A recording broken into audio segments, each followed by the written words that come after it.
10. And I'll talk, I'll do the intro.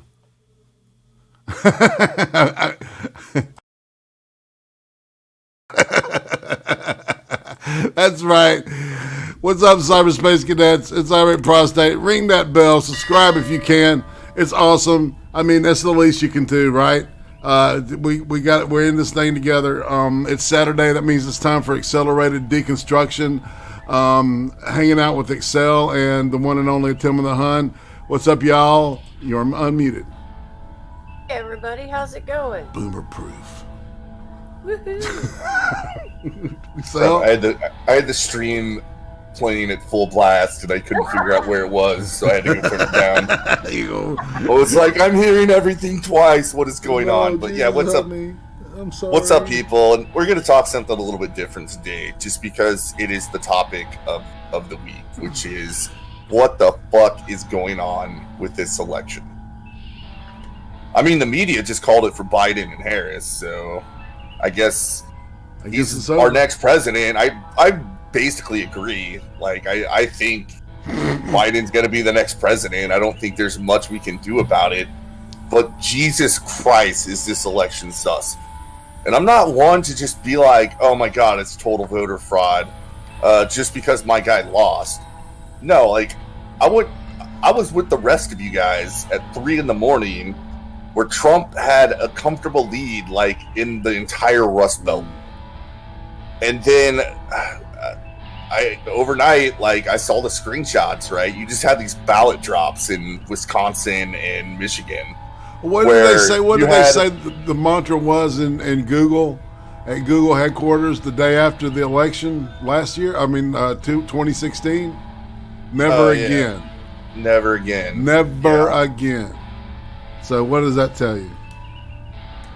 I mean, have you guys seen that graphic going around that shows what happened in Wisconsin overnight, where you have this like steady curve and then a straight line up for Biden, right? That's what happened at 4 a.m, right? Giving him the lead, and it makes an F.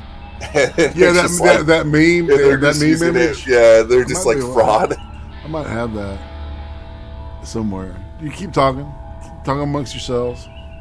It's so I understand that, like, you might have an anomaly here and there, right? But if you have anomalies that are exactly the same in all these swing districts and they all point in one way, they add up. Like, and I mean, just think to yourselves, Joe Biden got more votes than Barack Obama in 08 and 12. And I know the population grew. He also got 10 million more votes than Hillary with less enthusiasm. And I know people fucking hated Hillary. Okay, but there's also anti-Trump enthusiasm is incredibly high. It's yeah. Well, I get that. Do you really think your low info voter hated Trump so much, right? Like, I know what happened in the media, that they, in shocking numbers, all mailed in ballots voting for Joe Biden and nothing down ticket. And we're talking the difference between, so usually people that don't vote down ticket and just vote for the president, it's about 3%, right? Right. It was 18% this year. Okay. Well, and only in those 18%, but only in urban cities and battleground states that allowed for ballots to come in after the deadline. Okay, that there are several counties I've looked at that have more in California alone, and these are just counties I've lived in or I'm familiar with because of growing up in California. I haven't checked all of California, just the places I'm familiar with, and some of them have received more ballots than they conceivably could have as voters.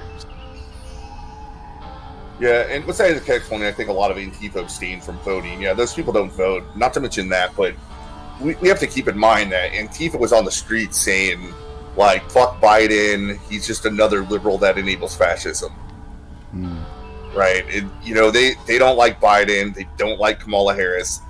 The woke vote wasn't, I mean, some of it might have been, obviously, but like Well, you didn't have okay. massive enthusiasm amongst the woke to go vote for Biden. Has anybody done the numbers on how many people voted this time around according to the ballots? We're edging up to 150 million people. Yeah, it's really close to 150 million, which is, I mean, Donald. One thing to say for sure is that the idea that this is a repudiation of Donald Trump is ridiculous. He gained more than 10 million votes since 2016, right? He turned heads. More people grew to like Trump in record numbers. Now, we can say Money, they grew to money, hate him in money. record numbers too, but Money, money, money. And actually, no, you can say that they did it because Dollar if you bills, look at y'all. Trump's number, if you look at Trump's numbers and you look at the switch that people did from Democrat to Republican Party during registration in 2019 and 2020, because surprise kids, Republicans have been running the ground game since like summer of 2019.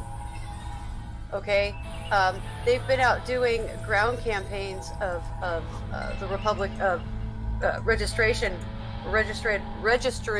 Republican voters. Kim Klacik didn't win her seat, but she got damn near 30% of the vote. That's pretty impressive for somebody who had nothing but herself and a group of people beating the pavement, isn't it? And a couple of well-laced videos. You know, okay. They've been out doing ground campaigns. yeah, I see the graphic up now. That's But Excel, I have a really hard time believing that you got that many people to vote in America. 150 million? Yeah, I mean, the mail-in vote makes it easier. I still don't see it. It seems insane to me. All right, TK Mal just threw in $2 and says, my thoughts. 1, there are likely illegal actions by both parties. 2, the left, in parentheses, Dems media, isn't even pretending not to cheat. 3, if we let this go, it'll keep happening. And 4, more riots and COVID incoming. Yeah, you're right. That's Well, a great actually, breakdown. I expect for the COVID, I expect the Biden-Harris campaign to come in. They're going to come in February, and they're going to do some 30-day plan, and then magically, it's not going to do anything. Right. But once that's over, they enact these 30 days of policies. They're going to tell everybody they can go back to their normal life and that COVID's been defeated. That's because they have no reason to politicize it anymore. They won the election. Right. Well, okay. I don't think so, actually. I think because my governor today released a statement that we are looking at a possible second lockdown. Leading up until Biden takes power, but they have to wait until Biden can take credit for defeating COVID, because there's nothing to defeat. I was trying to explain this to my mom. Like, viruses are going to do what viruses are going to do. This was all sold, like all these lockdowns were sold to us under the guise of we need to flatten the curve. You got to flatten the curve and make sure that our hospitals have capacity to treat patients that need treated. Well, we did that. We did that months and months ago. Now it's like, well, it's not safe unless we have a vaccine. Meanwhile, like, I think our excess mortality rate, which would be the number of deaths that you would above or below what you would expect in a year, it's down because nobody's doing anything. Right. But other form, like even the World Health Organization, not that I fucking trust them, but we were told to trust them back in March, right? They're now saying no more lockdowns. It's causing a lot of long-term problems, like depression and economic poverty. Well, it wasn't Tedros. It wasn't Tedros that said that. Health. Yeah, it was a different guy that said that too. Tedros he's the mouthpiece for China. So the dude with the glasses. The other thing you'll see right here is mysteriously, at the same time this huge increase happens for, on this picture on the screen, the huge increase that happens for Biden just happens that Trump deadheads for a while and then jumps and then deadheads again. That's Yeah, not. yeah. It's zero. Yeah. What happened is a batch of votes came in where 100% of them were for Biden. Which isn't statistically possible. Yeah, I mean it's a statistical anomaly. Now, if this happened here and they're like, well, what really happened is we separated the piles out and we reported the Trump numbers and then we reported the Biden numbers and it made something look weird. Yeah, except it happened everywhere overnight in all these districts. Like, and in Georgia, they just kept saying, oh, actually, we thought we only had 600,000 ballots to count, but it turns out that, well, Biden needs way more than that. So we have 1 million extra ballots to count. So we're going to do that.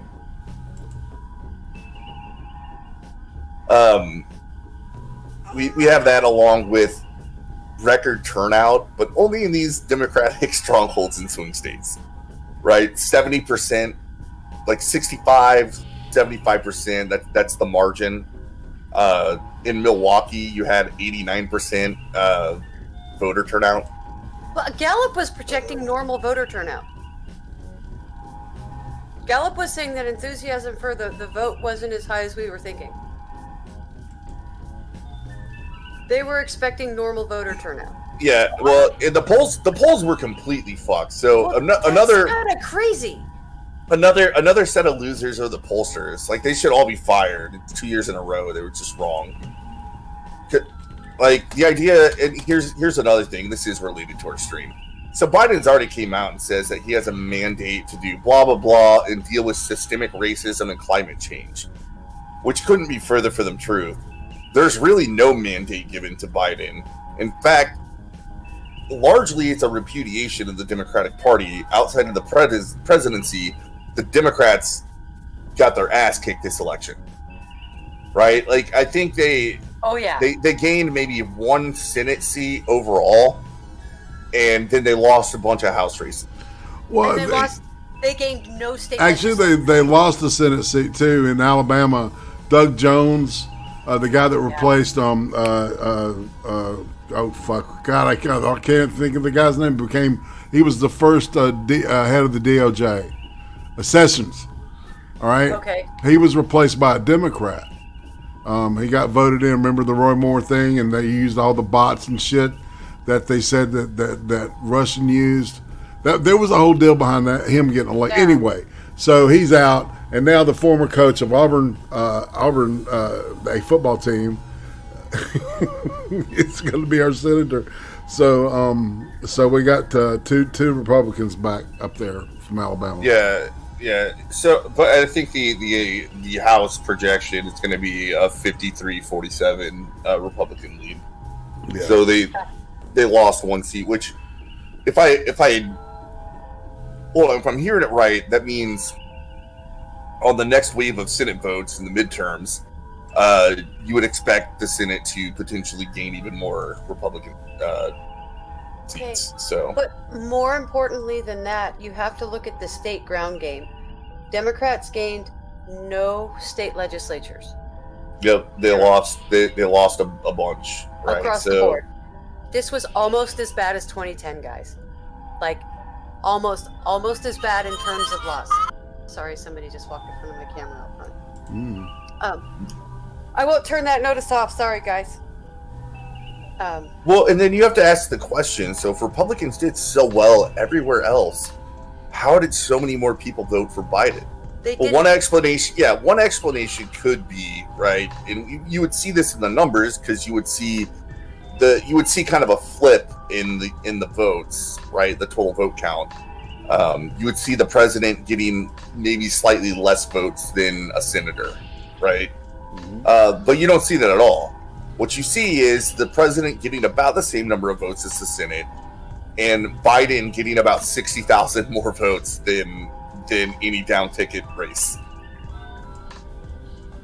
Which we talked about, like I said this earlier, but that just doesn't happen, right? That usually doesn't happen. And for the Republicans, it's that 3%, right, that you would expect. That's about where you're at for the difference between Donald Trump and the Senate votes, right? Donald Trump got maybe 3% more votes than the Republican senator did. Whatever Probably. but when you're looking at Joe Biden, he got 18% more votes than the down ticket items. That's insanity. Like, it's never happened before. But we also have another video that I actually want to, let's go ahead and get into. You read my mind. This is big brain stuff, and even I don't understand this law that we're about to go through. Okay, so which this is I think I get it. I think Benford's I understand Law. what it Yeah. is. All right, and so to dumb it down, Benford's Law is basically a mathematical principle that can be used to detect human interference with the natural flow of numbers, if that makes any sense at all. It's like a quantum mechanic fingerprint that you can detect mathematically. Exactly. I Very good. don't know what else to call it. All right, and I don't know this dude's name, so sorry, Bubba. It's like, all right, shut up. And are you streaming on Discord? Yeah, it's on. Yeah. Got it. All right, and I'll pull back here, and all right, we're ready to go. You ready to roll that shit? Yep. All right, tell me if you have a hard time hearing him. Numbers, but it's about the leading digits. For example, you could look at well, this is Benford's Law, and it's about numbers, but it's about the leading digits. For example, you could look at the populations of all the countries in the world and look at the leading digits of all those. So, for example, if it was 1,269, then the leading digit in that case is the 1. Benford's Law works on a distribution of numbers if that distribution spans quite a few orders of magnitude. And the brilliant thing about populations of countries is it actually goes from tens up to billions. If you were to think about that, okay, what are the distribution of leading digits? So some of the populations will start with a 1, some will start with a 2, 3, 4, 5, 6, 7, 8, or 9.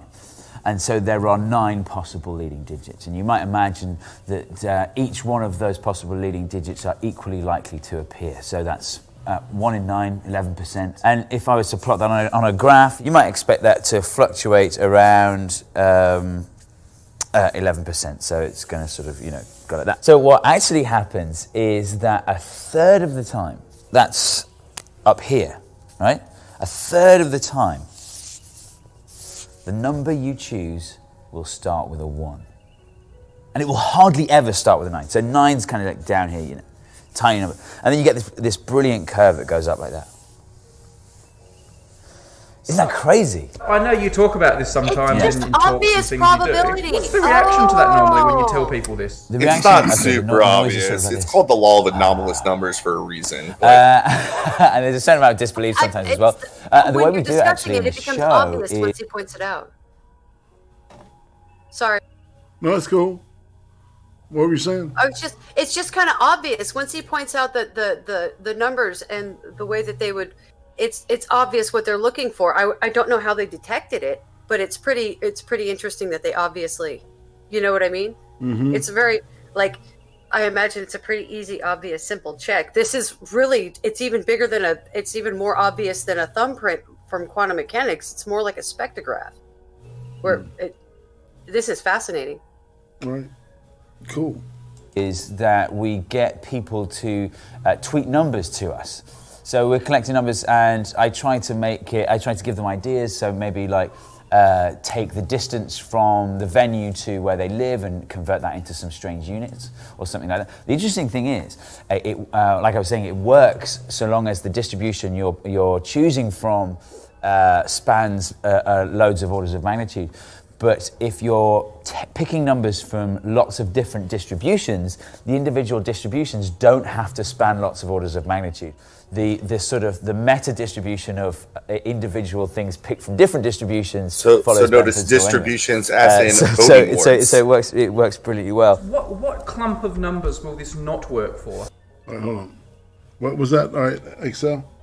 Yeah, I said different distributions, as in different voting boards. Right. Yeah, I just wanted to interject how this is relevant to the election, and we've got some Well, awesome, the awesome election's graphs the for you guys reason here we're pretty doing soon. this, So right? hold on to your horses, people, because this guy's going to give us the boring big brain explanation. But it's simple. But then we're going to show you the actual election data, and anybody that hasn't seen it is going to shit their pants. But it's like the idea itself. It's got to be fairly easy to check. Well, and it's elegant. Like, you know, it sounds fascinating and simple, and it is. It's elegant. That's what it is. You're right, Tyra. It's fascinating. I'm going to have to read up more on it too. Definitely. So it works brilliantly well. What clump of numbers will this not work for? Human height in meters. So humans are between 1 meter and 3 meters tall. So it doesn't work for that. You get a massive load around there, and no one's 9 meters tall. Anything that has that kind of short distribution, it doesn't work for. But it does work for several distributions put together that don't necessarily individually follow the rules. So I did it for populations. I did it for areas of countries in kilometers squared. If you take one number and convert it to loads of different units, that will tend to follow Bedfordshire as well. You can do it for the Financial Times. So look at all the numbers on the front cover of the Financial Times. They will tend to follow Bedfordshire as well. Just a quick interjection, you can also apply this to the number of times you watch Numberphile videos or leave comments underneath. More information at the end of the video. So the explanation is to do with scale invariance, which I'm just getting my head around now, but there are a couple of intuitive ways of understanding it. One of them is to use the idea of a raffle. To begin with, it's a very small raffle, okay? So there are only 2 tickets in this raffle. What are the chances of the winning ticket in this raffle having a leading digit of 1? Well, that's this one, so it's 1 in 2, it's 50%. But then if you increase the size of the raffle, so there are now 3 tickets in the raffle, the chances now are 1 in 3, or about 33%. If you add a 4th ticket, then the probability of the leading digit of the winning ticket being a 1 is now 25%, and then 20%, and so on, until you have a raffle with 9 tickets in it. And then the probability of the winning ticket having a leading digit of 1 is 1 in 9. It's 11%, which was the kind of intuitive thing that you might think. But then you add your 10th ticket. And now there are 2 tickets that start with a 1. So now the probability is 2 in 10, or 1 in 5. So we go back up to 20%. The probability will go up and up and up as you add more tickets that start with a 1. And once you have a raffle with 19 tickets in it, you're up to something like 58%. And then you add the 20th ticket. That's why I said it's so obvious. So the probability of the winning ticket having a leading digit of 1 will go down and down and down through the 20s. It will go down through the 40s, down through the 50s, 60s, 70s, 80s, 90s.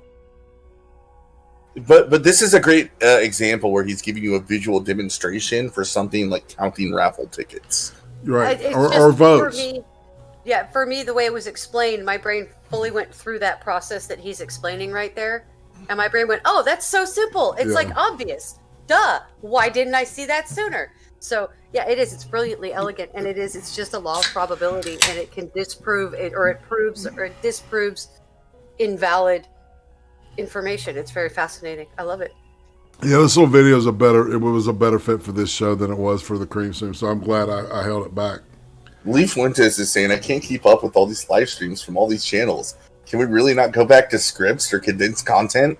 I don't know, Irate. Can you make videos instead of doing shit like this? If I make any videos, it'll be shit-faced Alex Jones stuff. and clips. I'll be honest with you, Lee. It's really hard, to because it's like each show I do is different. I don't know what I'm trying to say. Well, not to mention that, but a lot of this is just kind of like off the cuff freeform stuff.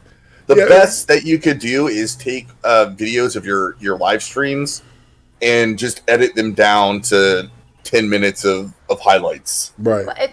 If I could edit still, I would have videos up most likely. I can, but I'm lazy.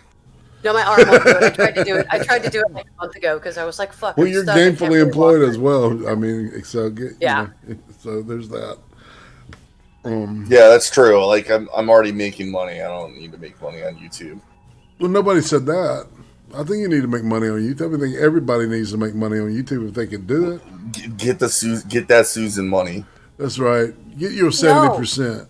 I think we need to be able to make money off of DLive, and I think we need to be able to make money off of BitChute. And I think because we know who independently owns that. We've been talking to that motherfucker on Twitter for 3 fucking years. That's true, and we can go back to this, but I didn't mean to interrupt. I just was reading the chat, and I thought Lee Fuentes. I understand where he's coming at, right? I get it. Watching live streams, they're long. Usually, I watch them in the background while I'm doing other stuff. Yeah. But let's go back to this number 5 video. See, patron, we'll make this happen now. To you, a gift. Until you add the 100th ticket. And then the probability will start to go up again. And the probability will go up and up and up and up all the way through the hundreds.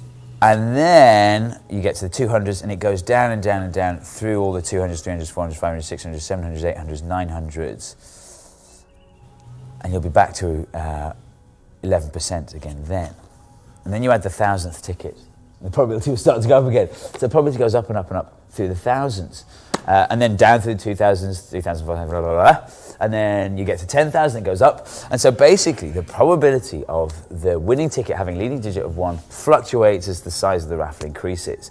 And so this is a log scale of the raffle increasing in size. So you might have 10, 100, 1,000, 10,000 and so on, and then this is the probability here of the ticket having a leading digit of 1. It will sort of go. It sort of goes like that. What Frank Benford realised was that if you pick a number from a distribution that spans loads of orders of magnitude, or if you pick a number from the world and you don't necessarily know what the distribution is in advance. I need to thank Goatman. Says buy yourself some gumdrops and penny whistles. $5. Thanks, brother. I just have to acknowledge my man. The goat has blessed us. Fans, then it's like picking a ticket from a gumdrops. raffle when you don't know the size of the raffle. So you have to take the average of this wiggly line, which is what he did. So that's the average there, and it's around 30%. There's a formula for it, which is the probability of picking a number with a particular leading digit of D is equal to log to base 10 of 1 plus 1 over D, like that. And so that's how you do it. And if you plug 1 into there, then it's log to base 10 of 2, and it ends up being about 30%. The beauty is that you can do it in any base. So this doesn't have to be base 10, it could be base 5, base 16, whatever you want to do. And so you can apply Benford's law to different bases. This is a formula that they use, a forensic accountant would use, so tax fraud or something like that. If you're making up numbers in your accounts and the numbers you make up don't follow Benford's law, then that's a clue that you might be cheating. So this is this is a formula you need to remember if you're going to cheat on your tax return. A lot of things that sort of mathematically inclined. A question I have for everybody is, do you know who hires the most forensic accountants? I have no idea. The FBI. I was gonna say, law Oh, enforcement. wonderful. Yeah, the FBI is 50% bean counters, dude, and they're guys that do this kind of stuff. That makes sense because that's a lot of what the FBI does is track a financial fraud, right? Exactly, throughout the country. Yep, exactly. Well, isn't that the most commonly committed crime in America? Is financial fraud, is electronic Yeah. financial fraud. And I mean, I'll interject this now is that Benford's law has been admissible in court, right? So whenever people come up and say, "Hey, we believe that we need let's say the FBI believes they need a warrant to investigate fraud," and one of the things they'll show you is data they gathered and shows that it's grossly violating Benford's law, which it implies fraud, so they're going to have to look at it. Okay, so And courts will grant it. Like, this is They understand it. Like, of course, you probably have to get an expert statistician in there to be like, yes, for this kind of data, for it to violate Binford's law this dramatically, it's very suspect, and there's a very high probability that there's fraud. Agreed. So it's literally nature's way of picking or pointing out. It's like a UV light. It's like a UV light. How much more do we have on this video? I would say, well, I gotta get. Well, it's not giving me an It's like a estimation. UV light in a hotel room. Yeah. What about 2 more minutes? That's what it is. This is, let's just go ahead and finish it up. Yeah. So Binford's law, it's the seam and stains of accounting. It's the This is, That's mathematical funny. UV light. this is a formula you need to remember if you're going to cheat on your tax return. A lot of things that sort of mathematically inclined people like yourself tell me when I hear about them sort of seem counterintuitive, and then you cleverly explain why it works the way it works. This is one of the few things that when I've heard about it, this just seems logical to me. Like when someone says one will come up more often, to me that just seemed like, of course that would happen. Yes, funny, isn't it? Some people are like you. I would say you're in the minority of people that go, oh yeah, obviously. And I wonder if there is another sort of intuitive way of looking at it that you've tapped into, which is that if you imagine something like the NASDAQ index or something like that, and I don't know what the NASDAQ index is size-wise, but imagine that it's the NASDAQ index is at 1,000. To change that to 2,000, you would have to double it. So the NASDAQ index would have to increase by 100% to get from something that starts with a 1 to something that starts with a 2. So that's quite a big change. But if the NASDAQ index was on 9,000, and you wanted to increase it to 10,000, then that's an 11% increase. So it's hardly anything. So basically, you don't really hang around the 9s. As things are growing and shrinking, you don't hang around, whereas you do hang around the 1s. And maybe that's intuitive to you, and so you're like, yeah, obviously. Yeah.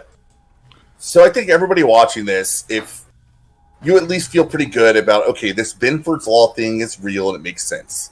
Like, it at least makes some sense. Like, I trust this number file dude. He was explaining it pretty well, and everything he said that explains why it's counterintuitive initially, but we really look at the way numbers work, and as you're counting it out, like, this really is a natural phenomenon. This is what you would expect. Yeah, and it fits your intuition if you just look at how things occur naturally. I think now we need to start looking at election data. Yeah? Yeah, and I've got the graphic up for the Biden election data versus Trump's election data. All right, the side by side. All right, and you should be able to see it on. It should be up now. Yeah, I want to point out one more thing, and I talked about this pre-show. This is like, so this is another.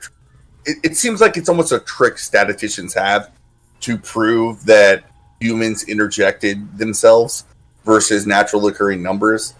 But anybody that's ever taken a stat course, once you start talking about probabilities, almost every professor will divide the room up into 2. And they will have one group flip a coin 30 times and write down the results.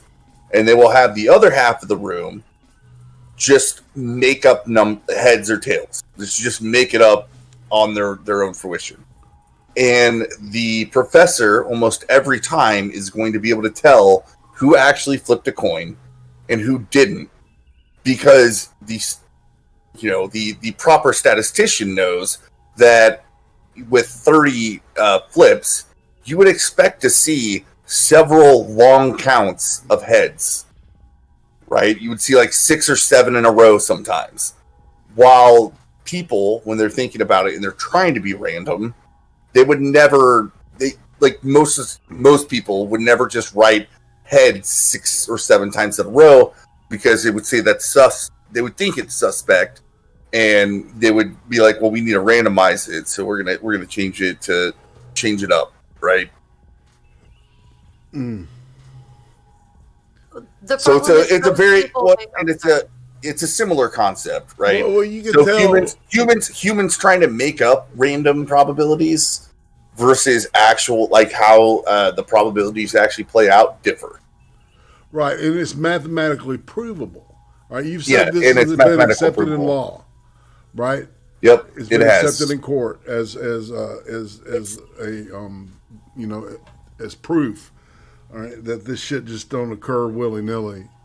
That there's a distinctive detectable pattern to it, and when it's randomized or when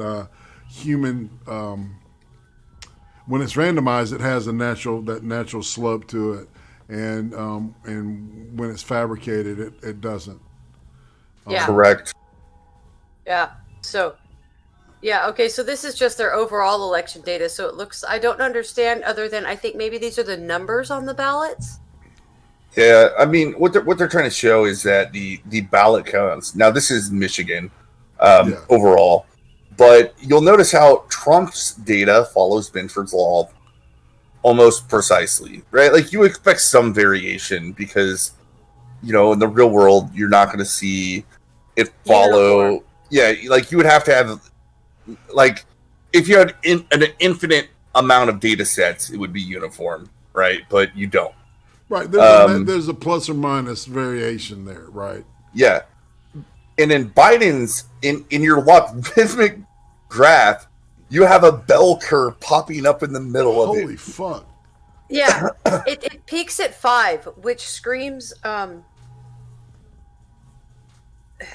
manipulation of numbers. Like, because it's deadpan in the middle. Yep. Yes, if you were an FBI forensic accountant, you would look at this and you would say, those numbers are sus, we should investigate for fraud. Yes. Nothing to see here, y'all. Bring up the GitHub drop. All right. We're bringing up the GitHub drop for Mr. Exelereighted now. This So angers say- me deeply Say when I see bye-bye this. to this. It is bye-bye. This one upset me when we looked at it. So the worst is at the beginning, like I gave you a whole bunch of other statistical anomalies. And we have this other statistical anomaly that is, I mean, it is coded in law and in science that these things don't happen. Like, this is not how you would expect something like a voter count to look like. And we're sitting here being gaslit by Twitter and the media just for suspecting that there's fraud, asking for an investigation. There's plenty of information to support that. So if you scroll down, you'll actually get this broken out by various jurisdictions. I and just thought counties. about something. All right, Estelle. All right, so don't you think if the Russians had actually fucked with our election, there would be you could use this formula to detect it somehow? Yeah, you would have seen anomalies like that, which is, like I said, that, whenever they first said, like, the Russians influenced our election. So first off, the first part was it was some sort of propaganda campaign, right? So sure, that's fine. And you wouldn't see, if it was just kind of changing people's minds naturally, you wouldn't really see it. But if they hacked the election to try to give it to Donald Trump, yeah, you would have seen these kind of anomalies. Right. And you didn't. Which is why that narrative was bullshit. And over time, we kept, finding out it was bullshit. When I first, heard that as the narrative, I was just like, that's a little suspect. Like, why would Russia care that much to help Donald Trump? And then you saw all this anecdotal evidence coming about how there were, certain calls, and Donald Trump had business ties to Russia, and it all came from anonymous sources, and the entire thing just collapsed. But certainly you would have seen something like this in the data if there was real interference that you could point to. All right, TK Mao asks, I wonder if the down ballots have a similar profile. Well, that's the thing. The down ballots are, I'm pretty sure they all fall in line. Mm. That's one of the craziest issues with this, is that only for Biden, only for votes for Biden did the down ballot ticket not reflect the outcome. Right? Like it was, like I said, like it was like 18% or something were pro up Biden, while the Republicans, like it, you know, if you look at the difference between the votes for Donald Trump in down ballot tickets, it's about 3%, which is what you would expect. That's historically how it's been. So we're supposed to believe that the fervor against Trump, because we know there was no enthusiasm for Biden, was so high that like 16% more people voted just for Biden just because they hated Trump so much, and nobody else. They didn't care about the outcome of any other down ballot item.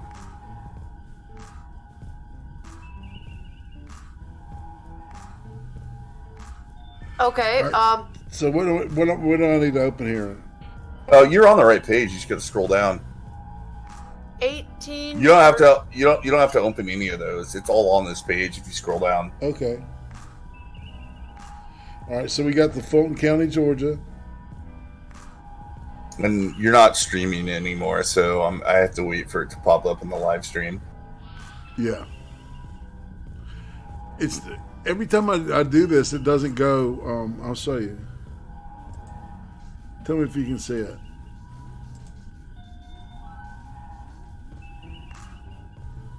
Well, I can see it now. You're in Fulton County, Georgia. All right. Can you see it on the thing in Discord?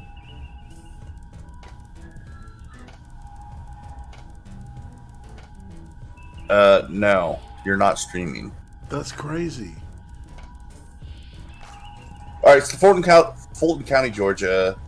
That all looks about right. It's kind of weird for Joe Biden, but not ridiculous. Notice how even Joe Jorgensen is following Binford's laws almost precisely. Right. Keep going down. We got Miami-Dade there. Okay, we got. Finally popped up for me. All right. Can you see anything on the OBS thing? It's loading. I see your OBS, and that's it. I don't see what's populating. Nothing's popping up on the screen. Yeah, I'll just pull the link up myself. That's fine. Because I got the Miami-Dade up. Right? If you scroll down, like, actually, it wasn't that bad, right? That made sense. Right? Miami-Dade County. You have some people that just didn't get very many votes, but Jorgensen, Biden, I don't know. Like, it looks a little weird for both Trump and Biden, but it's still within the realm of possibilities. Now go down to Milwaukee, Wisconsin. All right. Ding. Yeah, Like, this all right, we're looking at one that set everybody off. Yeah, we're looking at all 6 of them. And in Milwaukee, Wisconsin, not only are the leading ones way the fuck off, but look at the bell curve in the middle of what's supposed to be a logarithmic scale. Notice how everybody else, within reason, kind of follows Belford's law. Right. Except for Joe Biden. Exactly. Except for Joe Biden. For some reason, Joe Biden has this interjection of distributions with leading digits of 4, 5, and 6, while everybody else is within the realm of acceptable error of, because of the amount of data. Like this should be sounding, like I said, this is enough for the FBI to be like, yeah, we need to investigate the books of this accounting firm, right? Because this is not right. This is not how the numbers would fall if they were real. This looks like they knew what number they needed to win, and they injected a number of ballots to make that happen. You go to Chicago, Illinois. I think that one's kind of funny, too. My thoughts on Chicago is it's such a corrupt Democratic city. I mean, people have to remember the Democrats, the mob was Democratic for a reason, right? Yeah. Like, the Democratic Party in a lot of these cities do operate like the mafia. So even though, like, I'm sure in Chicago, without treating Trump would have won, Biden would have won. But they're just like, fuck it, we'll just make up the numbers. It was union pension funds, right? And then you know, when they got into it, the pension funds, all those pension funds are fucking huge slush funds, right? So you got people paying today so they can retire tomorrow, right? And all that money going around. That's why the mob was so up in there, man. Was unions, you got the meat packers union in Wisconsin and Minnesota. A huge thing. Money. In Chicago, of course. I'm sorry. Well, why the number 3? Like, the number 3? Yeah. How? Shouldn't you be looking for duplicate ballots at that point? You think? Like, yeah, I mean, Joe, you're right. It doesn't make it, especially because you look at everybody else is following Binford's law, except Biden. And then finally, let's go to Pennsylvania.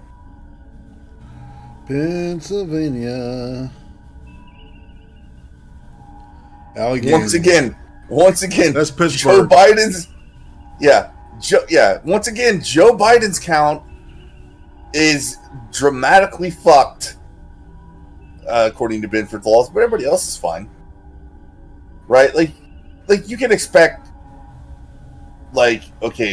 maybe some of your middle digits being a little off and being made up for later, but most part, all of Trump's fucking arcs or whatever you want to call them have been pretty much uniform through the whole deal. Yeah, and yet with Biden, we see random bell curves thrown in the middle of our logarithmic graphs.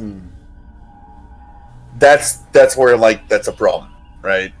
So Yes.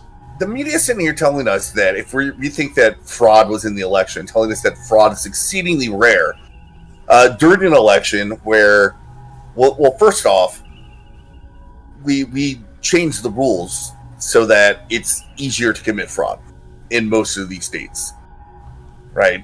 The states where it looks like there's fraud are also the states that said, we'll accept mail-in ballots after the election. And in Pennsylvania specifically, they said, we will count them even if the signatures don't look right or it wasn't postmarked. We're just going to assume that they're legally cast ballots and we will count them. Right. These people went from Russia has hacked our election, we have no election security, to count every election vote. fraud never happens. Yeah, Trust the system. There's nothing wrong, nothing to see here. Move in along. less than a week. Yep. They did it overnight. Yeah, the narrative is whatever is beneficial to what they're going for. I think a lot of this, and like I'm really trying to get it into the right words here. So, if this was Joe Biden versus I read right. your typical neocon, right? Like, let's say it was like the Bush family, Right. you wouldn't have seen this kind of cheating. I don't think they would have cared about the outcome. But Donald Trump broke the GOP. He broke the GOP in a way that I think a lot of us would like, but he made it so that it is no longer the... I used to call it the Republicrats, right? I thought the Republican Party and the Democratic Party were exactly the same. Yeah, I thought that was true whenever you had McCain running against Obama, Romney running against Obama.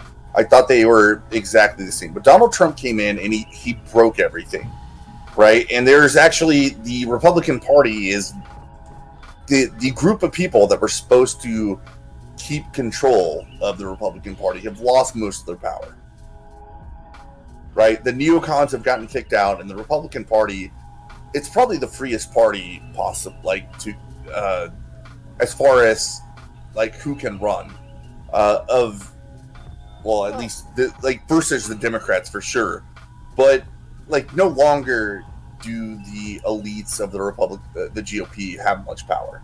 No, they don't. Right. That's why you have like Lindsey Graham, a lifetime flip flopper, just being like, yeah, fuck it, sure, Trump, like. Because he just knows there's nowhere else to go for him in politics if he doesn't. Right. Even though I don't trust him at all, I don't think he would ever do anything to risk his re-election or his power. Now, the only thing I will say is good about Graham is that he's so spineless. If the people push him just a little bit, he'll do whatever they want. Right. Well, yeah, it's all calculated for him. But I mean, you don't have to do much to convince Lindsay that you're mad enough at him to make him do it. He is pretty scared naturally. Yeah, he's avoidant. Yeah, definitely. Do you know what I'm saying? Right? Yeah. He's got an avoidant personality, so he's a peacemaker. Exactly. So as a constituent of his, it's easier for you to convince him to do what you want than it is somebody who's less willing to be that malleable, which is probably the only reason Lindsey Graham has been able to survive being part of the Gang of Eight. Indeed. Like, seriously. I mean, he's fundamental in open borders policies that destroyed America, guys. I mean, he's part of the Gang of Eight. Yeah, he's what's left of the neocon regime that basically got tore up. And really, I go back to 2008 with Ron Paul. I think that was the year the Republican Party got exposed. I think it created a lot of new Republicans that are more libertarian-minded. Mm-hmm. You definitely had a growing base of anti-war conservatives. And I think that's what led Donald Trump to get a record number of votes this year. I think it was. I really think it was the anti-war. I think it was. I think what catalyzed this whole thing and put Donald Trump into office was the harassment and destruction of the Tea Party. Because yes, absolutely. Truly, the Tea Party, grassroots party. Yeah, and the Tea Party was undermined by the Republican establishment as well.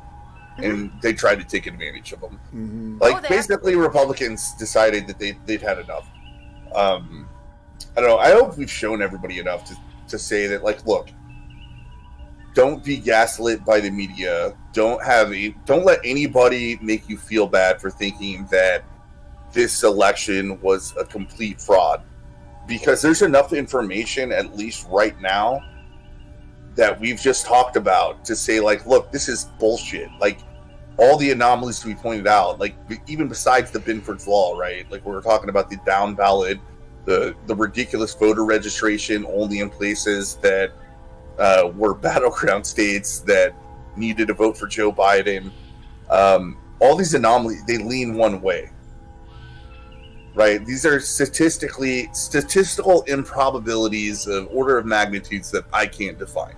Right. I'm sure there's going to be some professionals. Well, you would expect with anomalies like this that the distribution would be anomalous as well and not fall. Yeah. You know what I'm saying? There would be a lot of anomalies for Trump too. Exactly. It would hit Jorgensen. It would hit everybody. Right. Everybody who was on there. It would hit Kanye at some point. He got 60,000 votes. Kanye West. That's pretty awesome. It is. You got to love this country for shit like that, and you got to hate it for cunts like AOC who wants to take people's names and put them on a list. Oh, you know what? I love it because as soon as she loses her seat, when the Republicans in the area redistrict her area, and she's no longer there, and she has to go try to get a real job out in the world. She's not going to be able to do fucking shit, and she's going to have to remember how to make a fucking drink. Joy Reid's got a seat for her at The View. Oh, that's great. Right. You know what? And that show isn't going to be on much longer. Their viewership has been slipping since fucking Barbara Walters left. I'm not lying. Baba Wawa. Anyway. I mean, the only thing I'll give The View credit for is they do have controversial figures that are on the other side. right? They'll have Donald Trump Jr. on. They'll have Roger Stone on. So I'll give him a tiny bit of credit because that's rare these days. Oh, guess who's whispering about running for governor or running for senator or something in Alaska again? Oh, what's her name? Sarah fucking Palin. Palin, yeah. I was like, really? Hey, man. She's not dead yet. She divorced Tide. Oh, she did? Yeah. I just saw what came up on the stream in the live stream.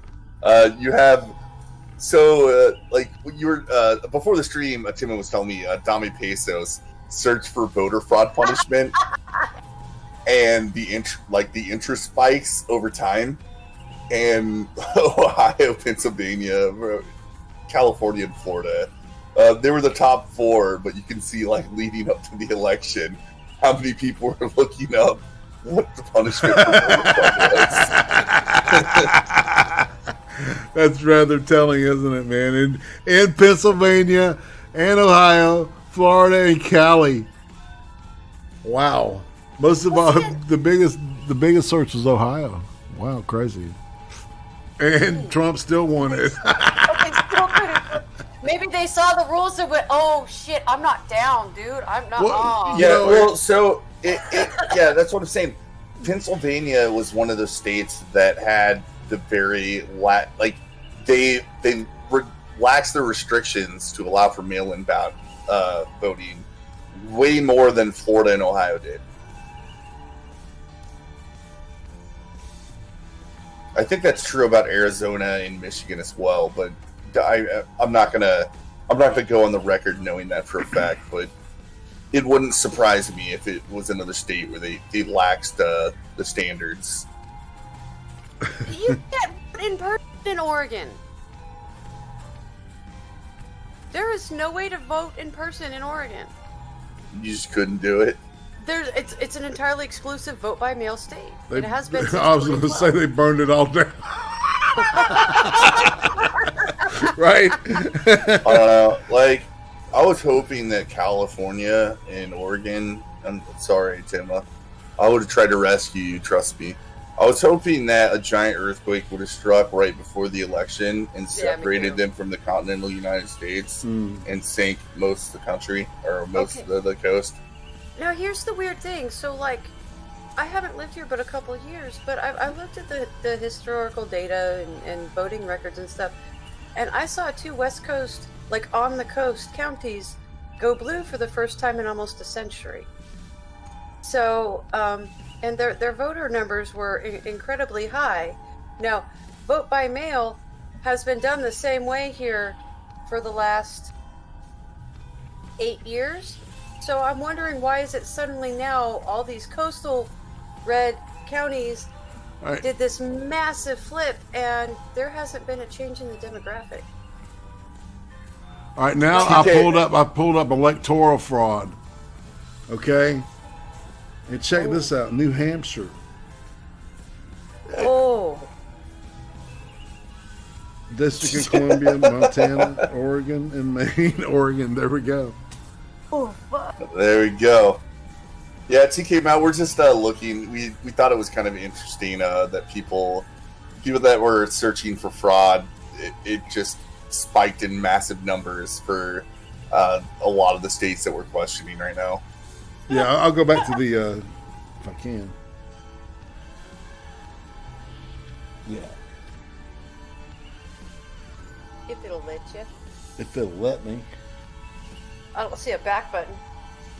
I got a back button. So this stream has usually been purely academic about woke stuff.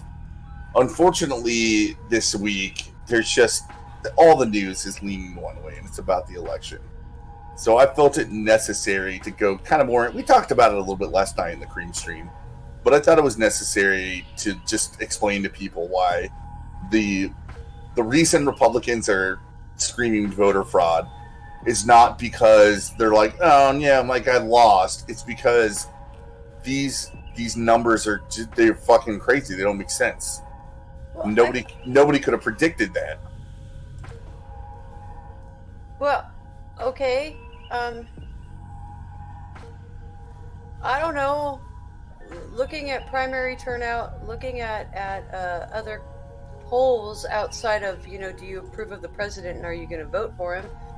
You saw a lot of indicators that there was actually a red wave coming. Well, and there kind of was. There definitely was. Besides the president, which is part of the reason why, like, it seems like there's a lot of bullshit fraud going on. Well, like, that doesn't, I'm trying to think. Somebody find me, somebody in chat that is super smart like TK Mao. Find me an example of a presidential election where all the down ballot tickets went to one party, but the presidency was lost. Find me another example. I can't think of one. I mean, if it's happened, I just want to know. I just want somebody to point out when it's happened. Because it seems like it would never happen. It just kind of seems like the president, especially I get midterm elections, but generally what you see during the presidential election is whoever wins the presidential election also wins most of the Senate seats and most of the House seats. Right. Well, okay. I can. All right. Maybe early in the Union, when the words of the founders were still mattered, and they were very much against getting attached to your party, and they were very against a two-party system. There may have been a time when stuff like that happened. Yeah, the Clinton elections. Bill Clinton. I know those kind of fall in that realm, but you have to remember that on the presidential ticket, you had Ross Perot 2 years in a row, who garnered a significant amount of the vote, right? He got 20% the first time, and then the second time he got, I don't know, it was like 9% because they fucked him over. I need to stop for a second and thank TK Mao for $2. World Alternative Media, WAM, had a video saying that the photo fraud is so blatantly obvious because they're trying to get the right to start to do the bug. Oh, well, if you wanted a quick way to set off a revolution, this would be it. You fuck with the average American. Now, it doesn't matter whether you agree with every American having the right to vote or not. That is people are fucking pissed about point. this, y'all. The fact of the matter is we have had almost a century of every aspect of our culture saying that our voting rights are akin to our free expression rights.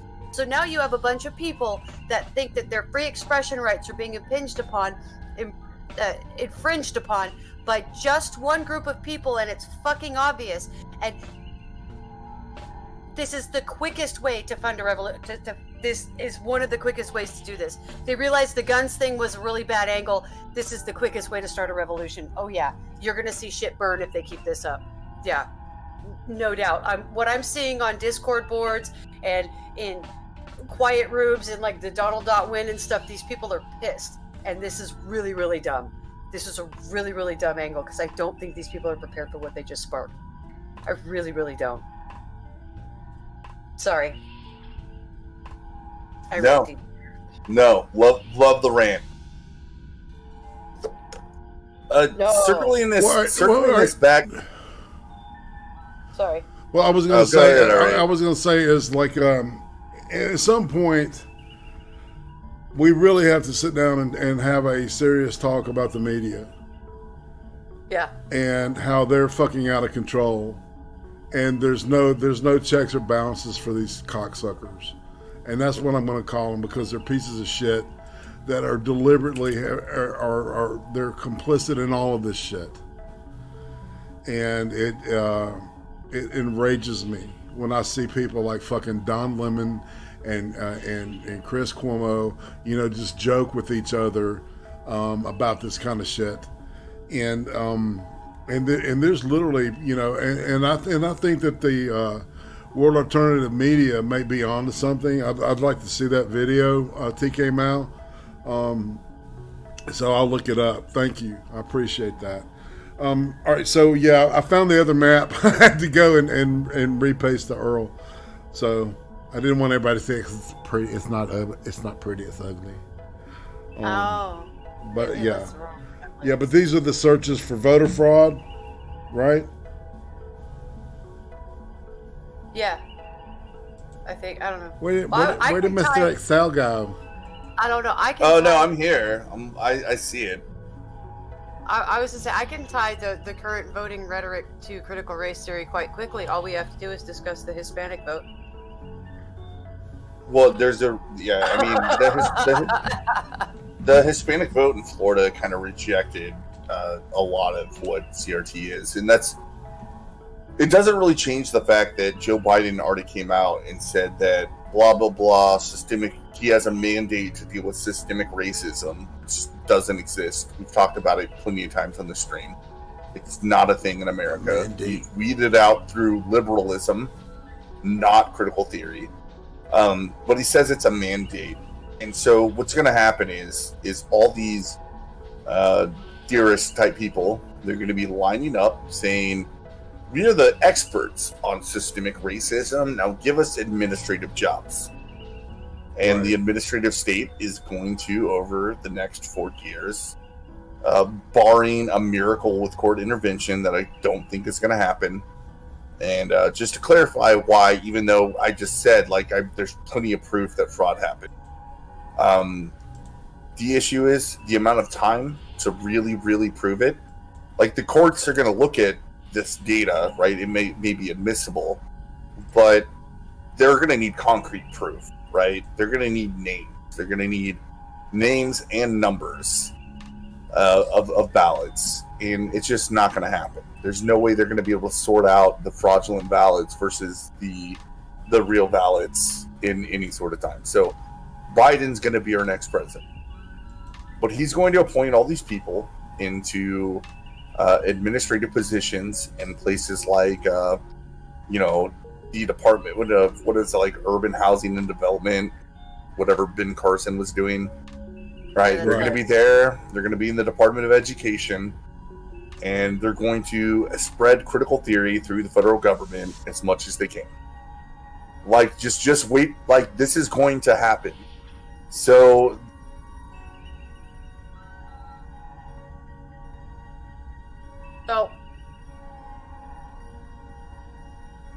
by the way, yeah, we're about to open up.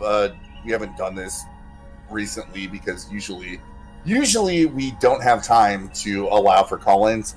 But if anybody wants to come in, call in and talk about this stuff with us, we didn't have much planned tonight, and we are more than happy to just talk to whoever about whatever, especially in relation to the election and how we're going to see this massive spread of critical theory because of the results.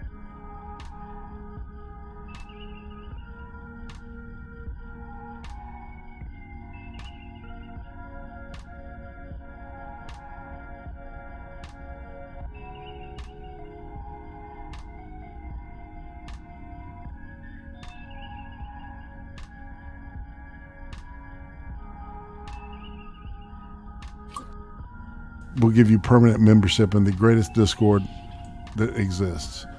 And I was muted for all that. So, once again, I did that shit. So what we did is we've opened up the Discord. If you're a member of the Discord already, just go ahead and hop in the green room. And and if not, I've put a link in. Just click on that link and it'll give you temporary membership. And if you're a good boy or girl, you'll be granted permanent membership. And that's how that goes. I didn't forget a thing, did I? See? Except for hitting the unmute button. Yeah, exactly. So yeah, Ducks and I was talking about Democrats are experts on race theory. They're racist pricks. Not wrong. I think the reality is, and this is one thing that I kind of agree with. I don't know, people like Jesse Singal or whatever, that it thinks that, oh no, a Biden election, he's not going to let it run rampant because he's the moderate. The problem is that they've made their bed with the more radical left, right? And the radical left are the people that are embracing critical theory as a way to go forward. All right, And TK the Mal. radical left also, we've talked about how they operate.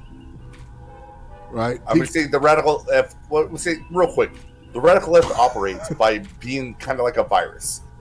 What they want to do is get themselves in certain positions of power and then spread themselves, like quietly through this administrative state. Like they've done it, like the whole Evergreen College story with Brett Weinstein. That's exactly how it happened. All you have to have is a permissive, like somebody that's going to be permissive, like Joe Biden, to just allow it to run rampant.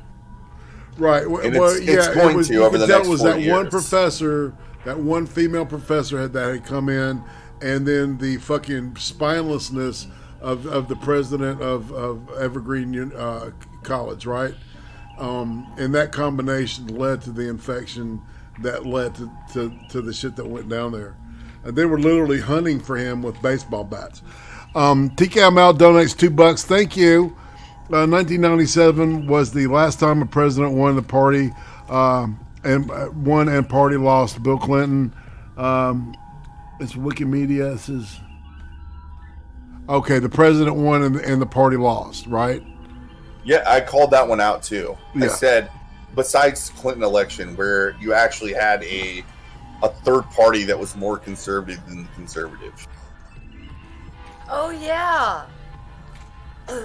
You had like, what were they called? The It's the independent party. It was Ross Perot. The Reform Party is what it turned That's into. what No. That was But it was afterwards. Ross Perot. No, it was. You're talking. No, we're talking about when Gingrich became the Speaker of the House, and he had the new contract with America.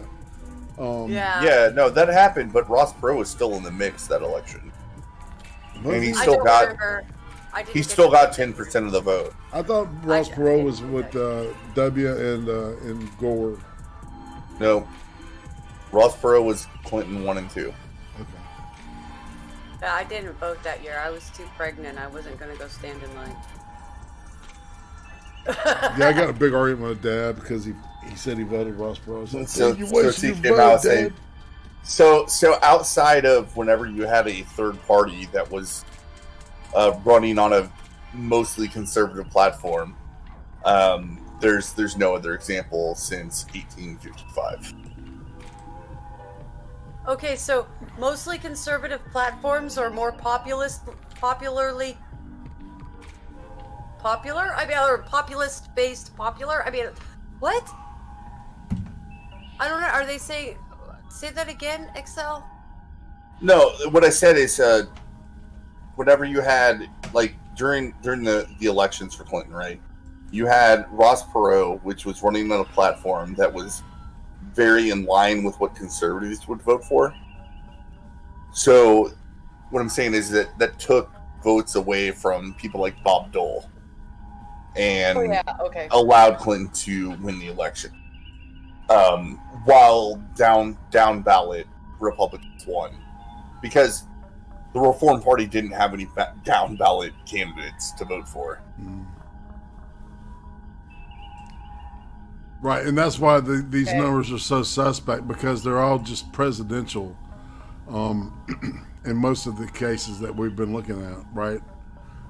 That the rest of the ticket. So, and that was right when Bill Clinton's sex scandal came out. That was part of that October surprise too. I did not have sexual relations with that woman. Oh my god, I remember that. Whatever, man. That was amazing. No was- new pussy. I promise this time. Whatever, dude. That was fucking amazing for my generation, because Yeah. they told every girl growing up that blowjobs don't count. So guys like me in high school, Yeah, you son of a bitch. You went to those lipstick parties too. I'm too old for that. Anyway, so we're going to go back into the intro room and see if we've got anybody that wants to come in and talk. The green room is empty. is empty. Nobody. That's what's funny about that is we usually have people lining up to want to come in. Usually, man, so- yeah. Usually we have people messaging us before the stream starts, being like, "Can we join? Can we join?" And since like some of our early streams, we just decided you're just like, no, we're not going to open up the stream. Like maybe later, but we're not going to plan on having guests because usually we have enough content to cover that bringing guests in just makes it impossible to get through all the content. Right, it makes it a 4-hour stream. And this is the 1 week where we don't have that much content to cover other than the election and how, once again, I just wanted to prove to people, do not be gaslit by the media for thinking that this was a fraudulent election. There is enough information available to you to suggest fraud, to at least say this needs to be challenged in court and it needs to be investigated. I think. What if Amy Coney Barrett writes the decision? Well, she stepped down and recused herself from the Pennsylvania ruling, right? Well, the initial one. Why? But it's she doesn't have to. It was because like they'd already kind of ruled, and there was no new challenge. There's a new challenge now, so I would expect her to rule on it again. Right. Now that there's a new legal challenge being proposed by the president. Okay. Right, it's like she didn't want to rule on a challenge that happened before she was nominated to the Supreme Court. But this is a new challenge. Does that make sense? Right. Yes. Yeah. Okay. But, I don't know. I listen, like, if you want good information on the law of all this stuff, just follow, I follow Robert Barnes, Viva Frey, Uncivil Law, and Nate the Lawyer. Yeah, Viva Frey is great, man. Yeah, Viva Frey is a Canadian, but he's been doing a lot of American law lately, as far as what his streams do, and he definitely tries to be more even kill than people like Robert Barnes, for example, which is he's kind of an anomaly, but I put him in my libertarian camp. Like, he's a Ron Paul type figure. Right. He's a Tea Party conservative. He's a Tea Party conservative. Like, through and through, he's a Tea Party conservative. He's the Tea Party style Republican, or right-leaning kind of guy. Yeah, but he's also super into civil liberties. He talks That's about it all Tea the Party. time. Tea Party. Focus on civil liberties more than anything else. Well, at least they did in Texas. Maybe it was different across the states. I never even thought about that. Hey, Uzi. I didn't see you there, buddy. Sorry, guys.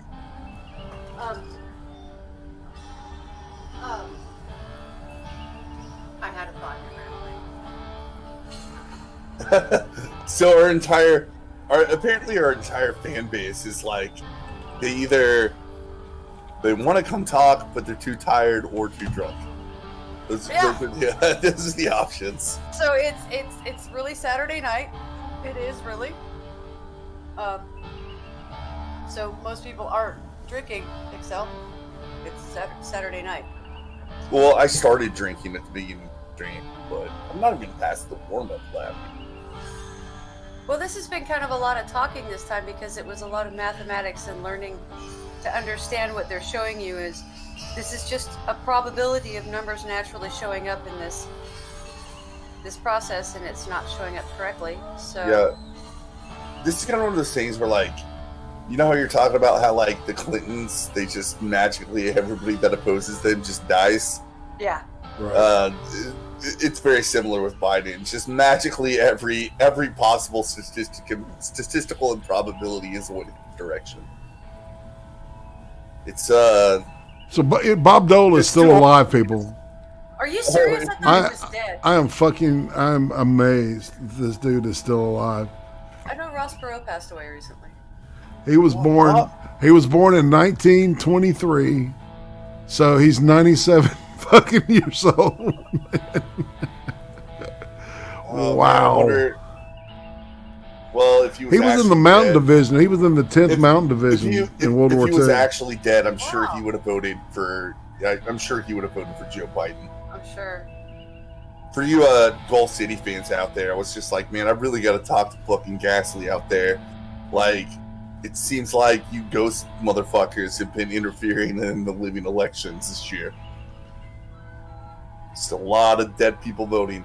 He was so seriously wounded by German machine gun fire that being stuck in his upper back and right arm. A fellow said they saw the extent of his injuries and thought that they had to give him the largest dose of morphine that they dared, and they wrote an M in his own blood on his forehead so nobody would give him any more because they would kill him. That's how fucked up he was. That's why his arm, you ever notice his arm was like all withered and shit? And he always had a pen in that one hand, right? I vaguely remember that, because you have to remember, man, I was like in elementary school when Bob Dole was a thing. No, well, it's like he is, he comes off as being this dry guy, but he supposedly is one of the most funniest and told the filthiest jokes back in the day. So that was something I always remembered about him. It's like, it sounded like my kind of guy. Yeah, Carlos said he was actually a really interesting person. He was just really done dirty by the media. Yep. Dole supported Trump. The Tyro's down with that shit. See, I told you. Well, TK Miles asking if Gasly even still makes content. Yeah, he does.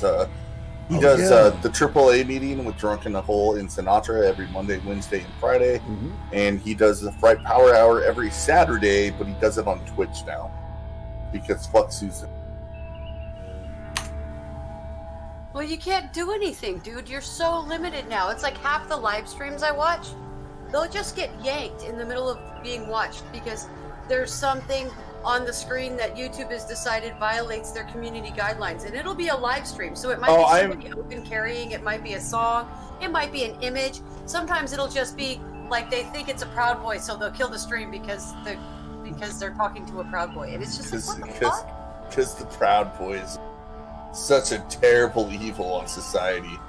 I don't get that. I was even watching I think it was Coleman Hughes interviewing Megyn Kelly, and she didn't know who the Proud Boys were, but she looked it up and said that should have been an easy denunciation, but I don't think Donald Trump knew who they were. And it was like, no, there's no reason to denounce the Proud Boys per se. Like, it's not what you think it is. No. Well, hold on. Megyn Kelly, she's one of those fart sniffers, man. That if it's like a consensus with the rest of the quote media, then she buys into it too now. Yeah, I think she's breaking away because she went independent. She's trying. Kind of like Glenn Beck did. Yeah, well, something will red pill her ass. I mean, I'm sure the sexual stuff, and then going over to NBC and being squelched, being muzzled for a year. What's funny? That was humiliating. I'm sure. Speaking of that, like Glenn Beck came out and he says over and over again how he was part of the problem. He was in that bubble. And now that he's independent, I agree with him quite a bit, actually. Well, now that he's gotten over his vitriol against Trump, it's a lot easier to listen to the news he has. You know what I mean? Well, he admits he was wrong on a lot of shit too. He was wrong. He was wrong to parrot the Iraq War nonsense. That's a big thing for Republicans, especially to come around on. And I've gotten I talked to you guys know Let's Be Frank. Yeah. Yeah. I talked to him and he looks back and he's like, yeah, all that was wrong. I used to be a Republican like that. It's actually really amazing to watch the hardcore Republican base, people like Let's Be Frank, become more libertarian. Right. This is the rise of the conservatarian is what I call them. That's where we're at, and I think it's going to keep going. Okay, this is a reset. If you look at Okay, this is a reset. It's a Okay, good so one. since Reconstruction, the Democrats have been trying to move the working class away from the Republican Party.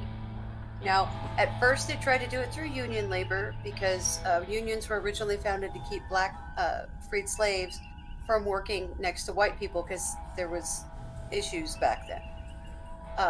But the Republican Party, since the 1890s, has been working on actual civil rights legislation. They introduced the first stuff in the 1880s. And they've been slowly working that. Somewhere in the 1910s to the 1920s, I'm not sure what happened culturally, but there was a shift and the working class started moving towards the Democrat Party.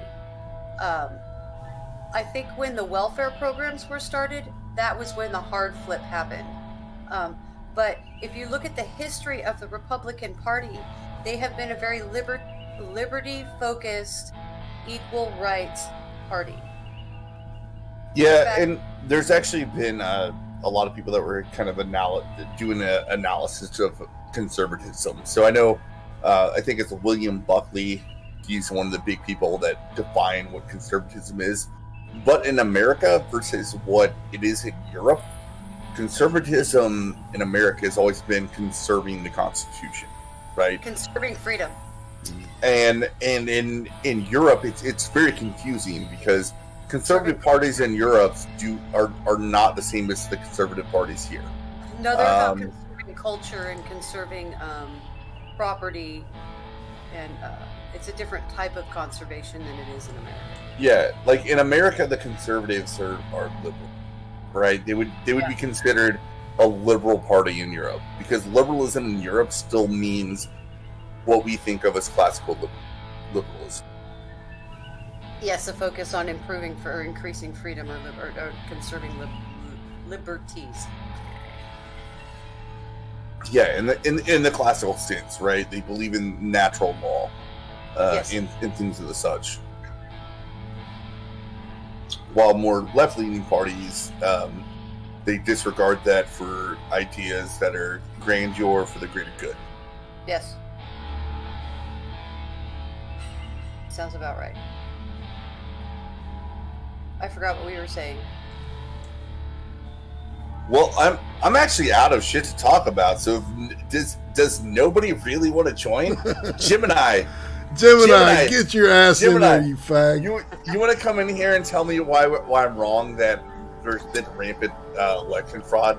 Yeah, he's a Yankee. He voted for fucking, you know it. I'm actually I forgot that he would be subscribed to you. I'm fucking with you, dude. I don't really know Gemini, but I did Rent. like get in some streams with him tangentially because I was hanging out with Dual Wheel. Or Geek Thulu. What happened to Geek Thulu, by the way? Did he just vanish off the face of the planet? I don't know. Last time I saw him, he was trying to insult Carl, and it kind of blew up in his face.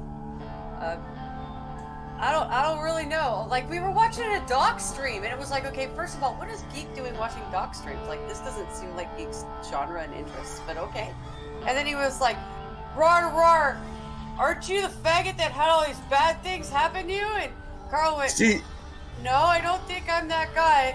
And then I asked him, "What are you doing?" And then he started bitching at Doc, and then he left. And that was the last time I talked. My relationship with Geek Thulu is a lot different. I I played Street Fighter with him, and it was just fun. That's all we did. It was like me, Miles Beats, and Geek Thulu, and a few other people played Street Fighter.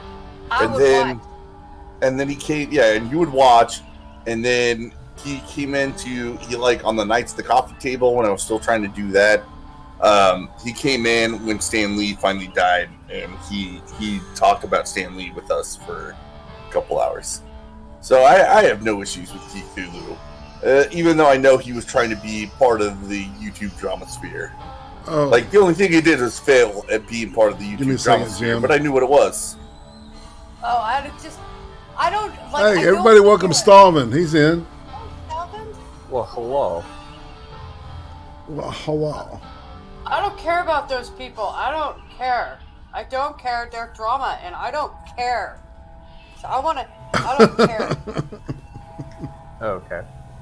Not you, Stalvin. You're wonderful. You're not drama. Hey, Stalvin. What's up, Salvin? Well, You have hello. anything? You have anything good for us on the topics we've been talking about, or anything I just like the random to last- talk about? I cut like the last ass end of half of what you guys were talking about. This is for you, Gemini. You get a Okay. special code underneath So there's Carl. like a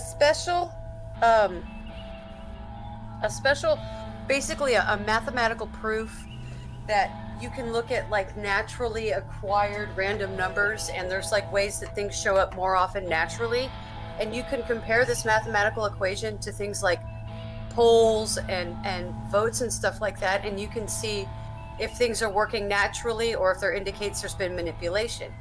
Well, this mathematical equation is showing that Joe Biden has a hell of a lot of manipulation in his vote totals. Right, in Wisconsin and Michigan and Pennsylvania specifically.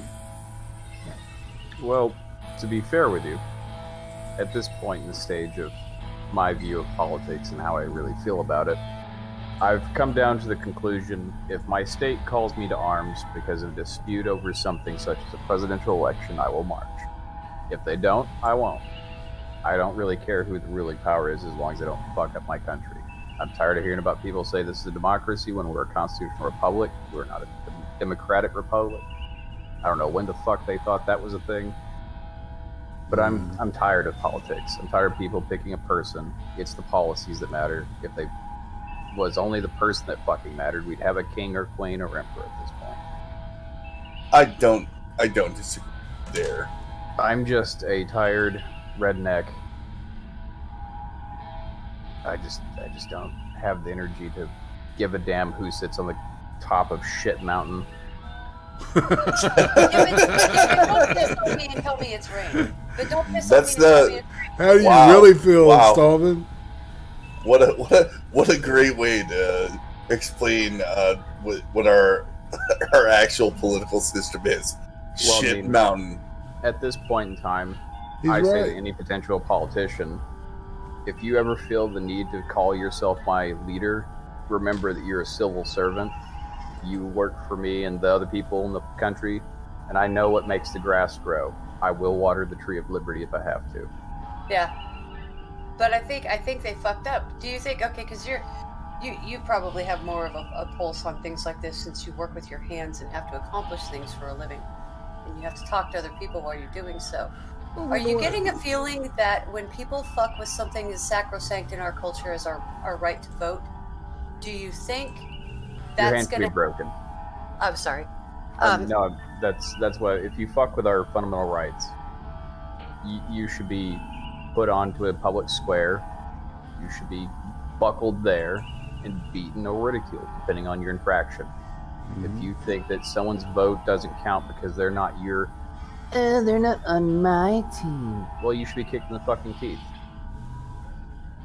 Team I shouldn't don't- matter. Yeah.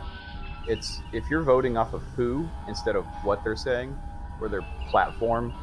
I love my grandmother to death. My foster grandmother was a diehard Democrat because her daddy was, and her daddy, his daddy's daddy, and his daddy's daddy. Back to the wee early times of the Democrats and the Federalists. And By the way- that bullshit. All right, Jim and I just sent you $5 to say yeet. I think he's having problems getting in. I know, man. I don't know why. I really, honest to God, don't know why the problem.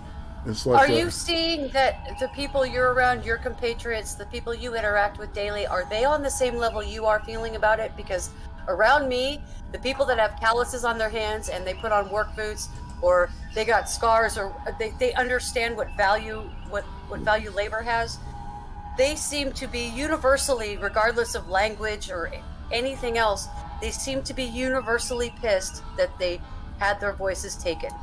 All right, Jim, something- we got you in here. All right, I see you're in the server now. All right, I don't know. Because I'm stuck in a little blue Why bubble, does he have to so wait I 10 only minutes? I get don't the understand extremes shit. where I'm at, and I'm wondering if it's different everywhere else. My circles I usually trot, even with people who work with hand or work pushing paper or politicking or even doing medicine. I work with a lot of people, or talk to a lot of people who have similar experiences, such as myself, with the military mindset. I don't care what person wears the brass as long as they're issuing good orders. Right. So we're kind of just burned out. Like I said before, if you fuck with rights, or you fucking silence a majority or a minority, you get kicked in the teeth. We don't need shitty leaders, or, in this sense, shitty spokespeople for the world for us. Yeah. I mean, sure, I'm sure I will make someone sad thinking that I was some person who stayed quiet and agreed with everyone, but no. If you fuck with someone else, that's when you are open to recourse, be it physical, verbal, or an actual debate. But there hasn't been any of that. I just see people rioting in streets, and I think to myself, better not be on my goddamn street. There he is. Hey, Jeb. What's up, Yo, Jim? what's up, guys? Hello. Greetings. Dude, Irate, it's been so long, dude. Jesus Christ. No doubt, man. How you doing? Good, man. How are you? Groovy. You know, just looking at this, watching the fire. You Yeah, dude. It's pretty crazy, right? know? Indeed. What's your take on this shit? Well, first off, I was on my old account because I was like, I'm pretty much ending my channel and I'm just cleaning up shit. But I saw that a bunch of people were streaming, so I came to yours and like Weibo's. But my take on this shit, like the election and everything, I don't have a side. I never have. But I do think that there's probably fraud going on because of all the mail-in voting. That's just my take on it. I don't think it's just because it's Democrats. Like, I think every side plays their card. But yeah, dude, I don't mind if Biden and Harris get in. I think it'll actually be a good thing. It'll show people that the Democrats are also corrupt. I started paying attention to politics when George Bush got in and I was younger, and then Obama got in and I was like, oh, okay, now they're gonna save the country, and then they did worse, and I was like, oh, they all suck. So I think we're having a repeat of that. Did you find yourself seeing all the past presidents and thinking, fuck, when they said you too can be president, you thought, damn, they weren't lying? No, I don't think anyone can be president. I think it's a game. I think it's all a game. But well, politics is a game.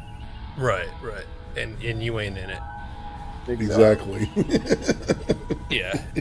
Vote for me for dictator. Here's some great lyrics from Frank Zappa. He says, what they do in Washington, they just takes care of number one, and number one ain't you. You ain't even number two.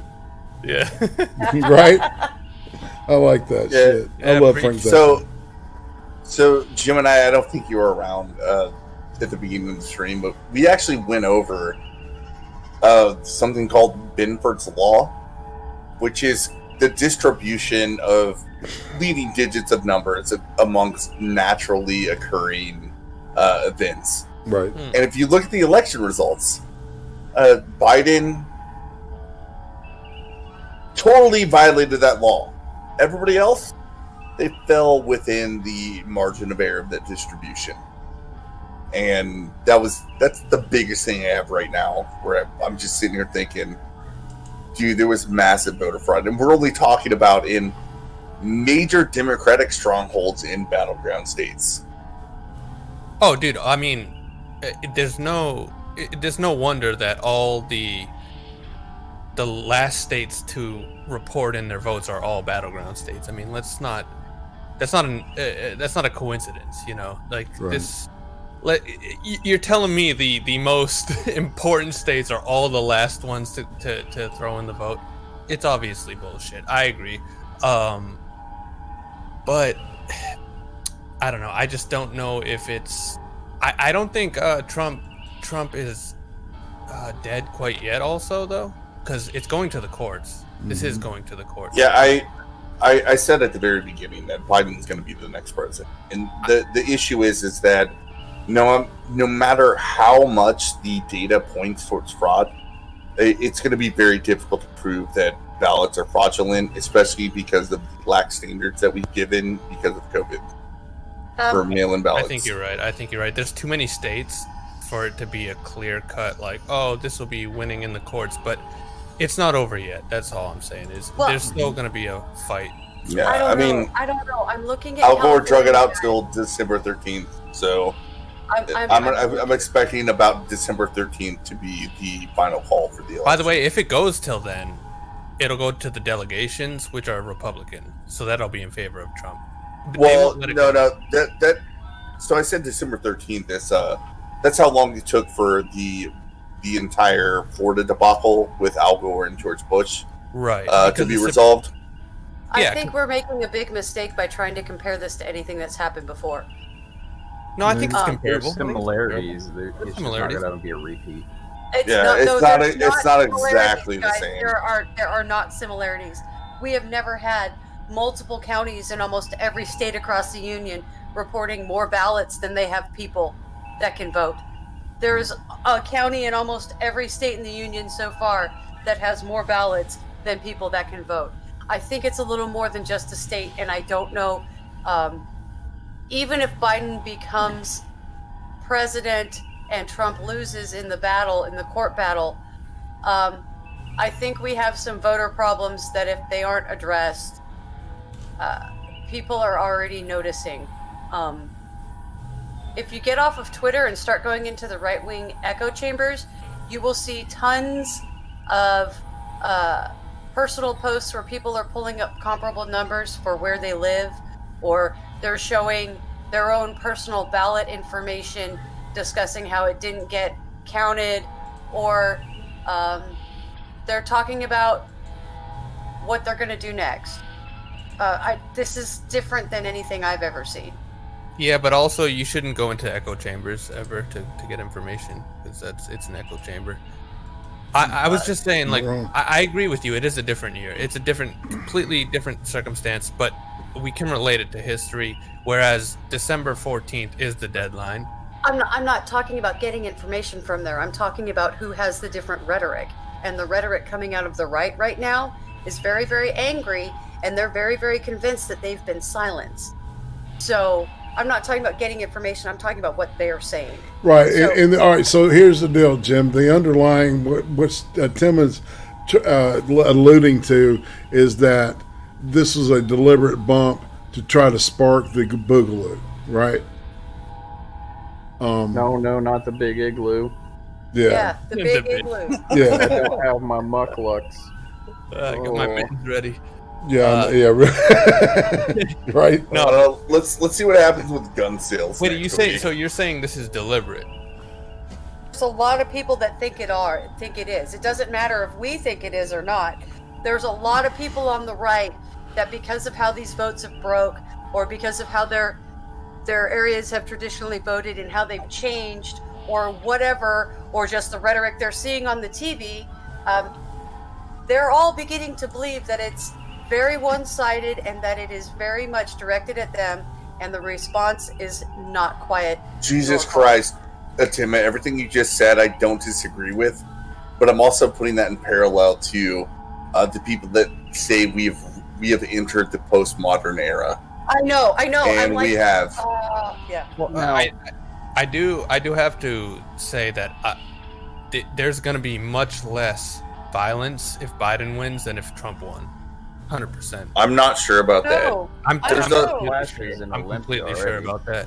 We've seen it this whole year. The left has been so violent and in the streets. They took over Portland, like 6 blocks of Portland. Hey, Tim, tell Jim what just happened in Portland with Antifa members saying that she lives out there, Jim. A Biden won and that's not good enough for them. Oh, no. I agree that Antifa is way far left and they don't like Biden either, but they would be way more mad if Trump won.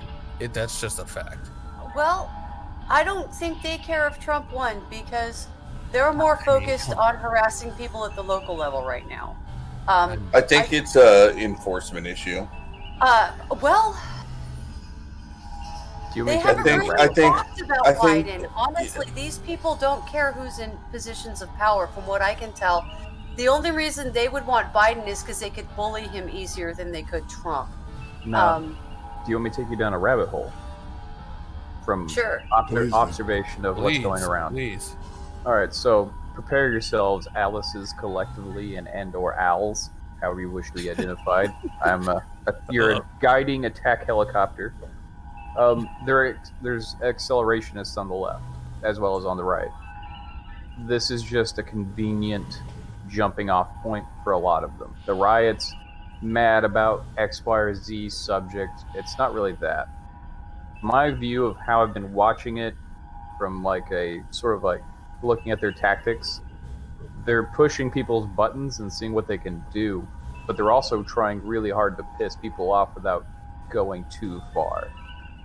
And while I don't agree that it's not too far already, if you look at how they're going and where they're going to hot spots, places that they know are soft targets they can bully and manipulate, they're just whipping a whole lot of the base up on their side and the other side to start the Hawaiian shirt off, however you wish to paraphrase it or parse it, or however the words are. Again, redneck. Okay. I like Big Igloo. Big Igloo is a personal favorite. So grab your Eskimo woman or man, get that sweet kiss in before everything goes tits up. But it ain't gonna be what they want it to be. That's the problem. They're a bunch of fucking, we need to restart, comrades, as well as people wanting to goose step down fucking Boulevard. It's not what it used to be. These kids are fucking, I say kids, these young adults to old adults are just trying to push shit off the edge because of the whole environment we've bred within society. And I say we as collectively, because we don't whip our children enough. But, I look at it as like you're paying attention to like what social media has shown to be like exacerbated, which is just this, commie far left shit. But that's not the majority of America, dude. Like, No. this isn't gonna come to blows. It's not gonna be some big thing. It's just an election, dude. This has happened time and time again.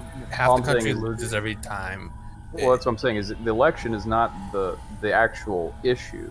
It's just a convenient scapegoat of going, we're not just complete cocks. Well, hold on now. Well, we're in an anomalous situation too. We've got the quote pandemic boot on our neck as well, right? Yeah.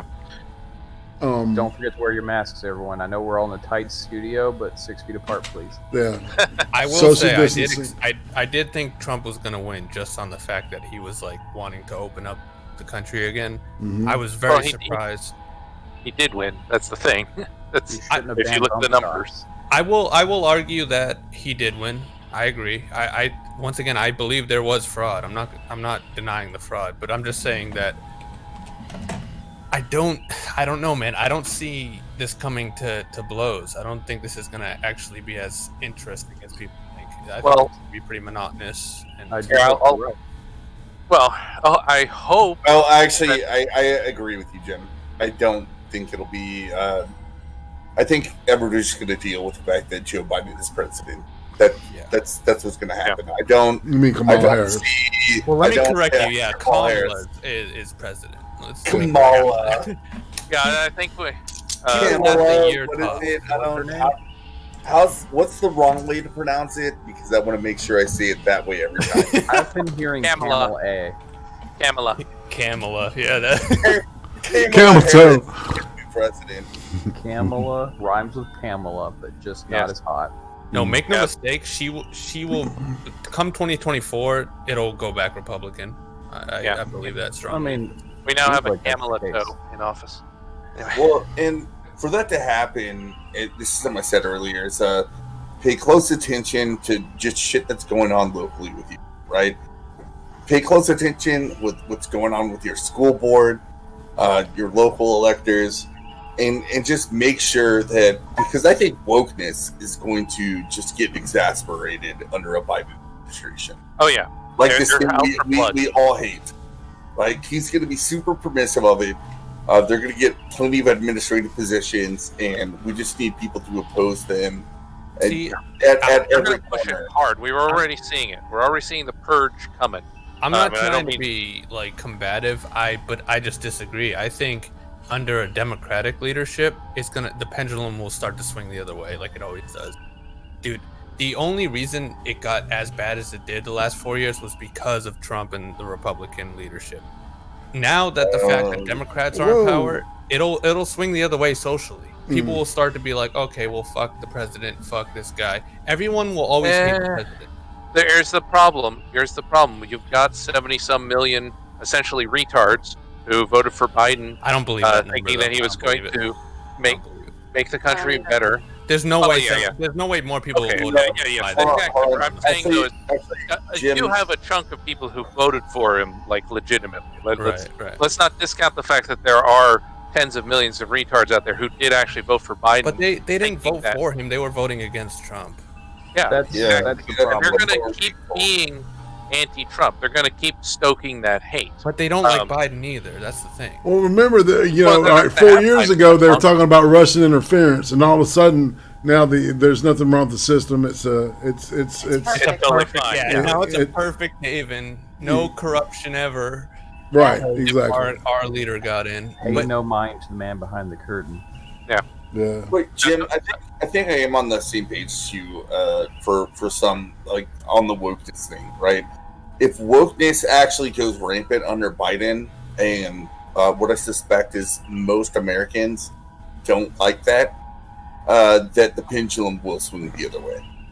Yeah, right? I mean, the fact that he's going to be permissive to it will be the reason it swings the other way. Right, yeah, Excel. The woke shit will force it, right? Force the hand.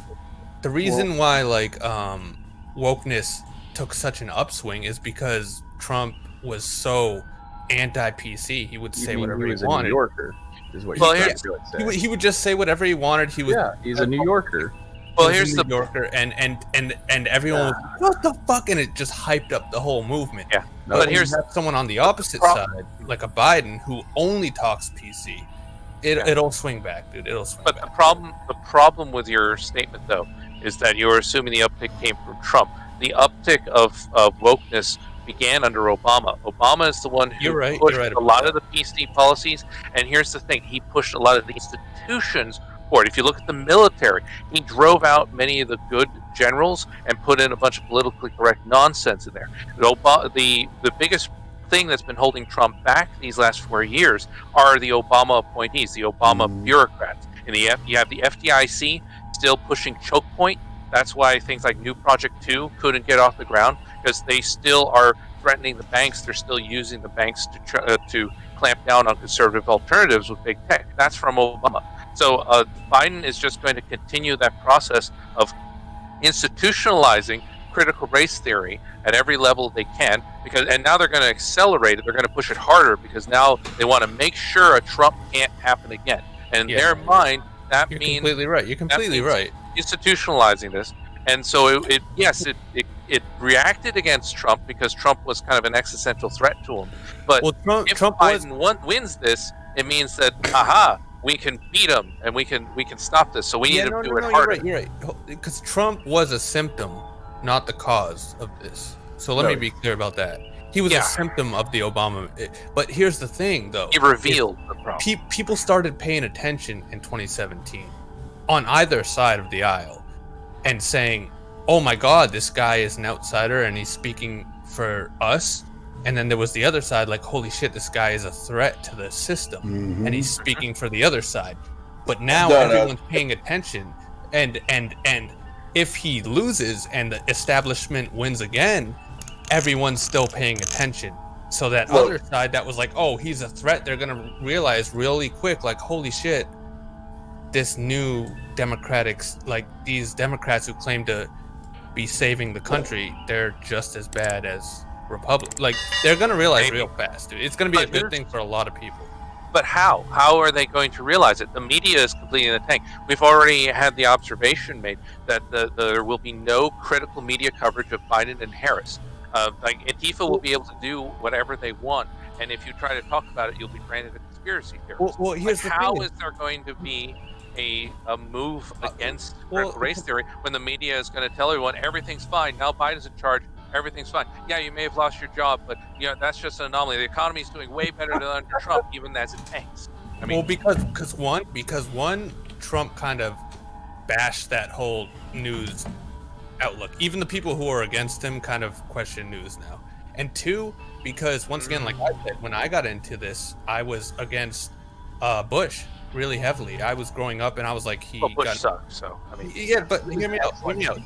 He was a Republican. He got into illegal wars. I was like, this guy is the worst guy ever. And then Obama came with change, and the media treated him like a fucking darling, right? Hope and change.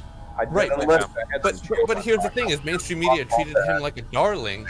But I still was able to go online and look up what he was actually doing in the drones, the tapping our phones, all that. He was obviously a CIA baby, dude. His fucking grandfather worked for the CIA.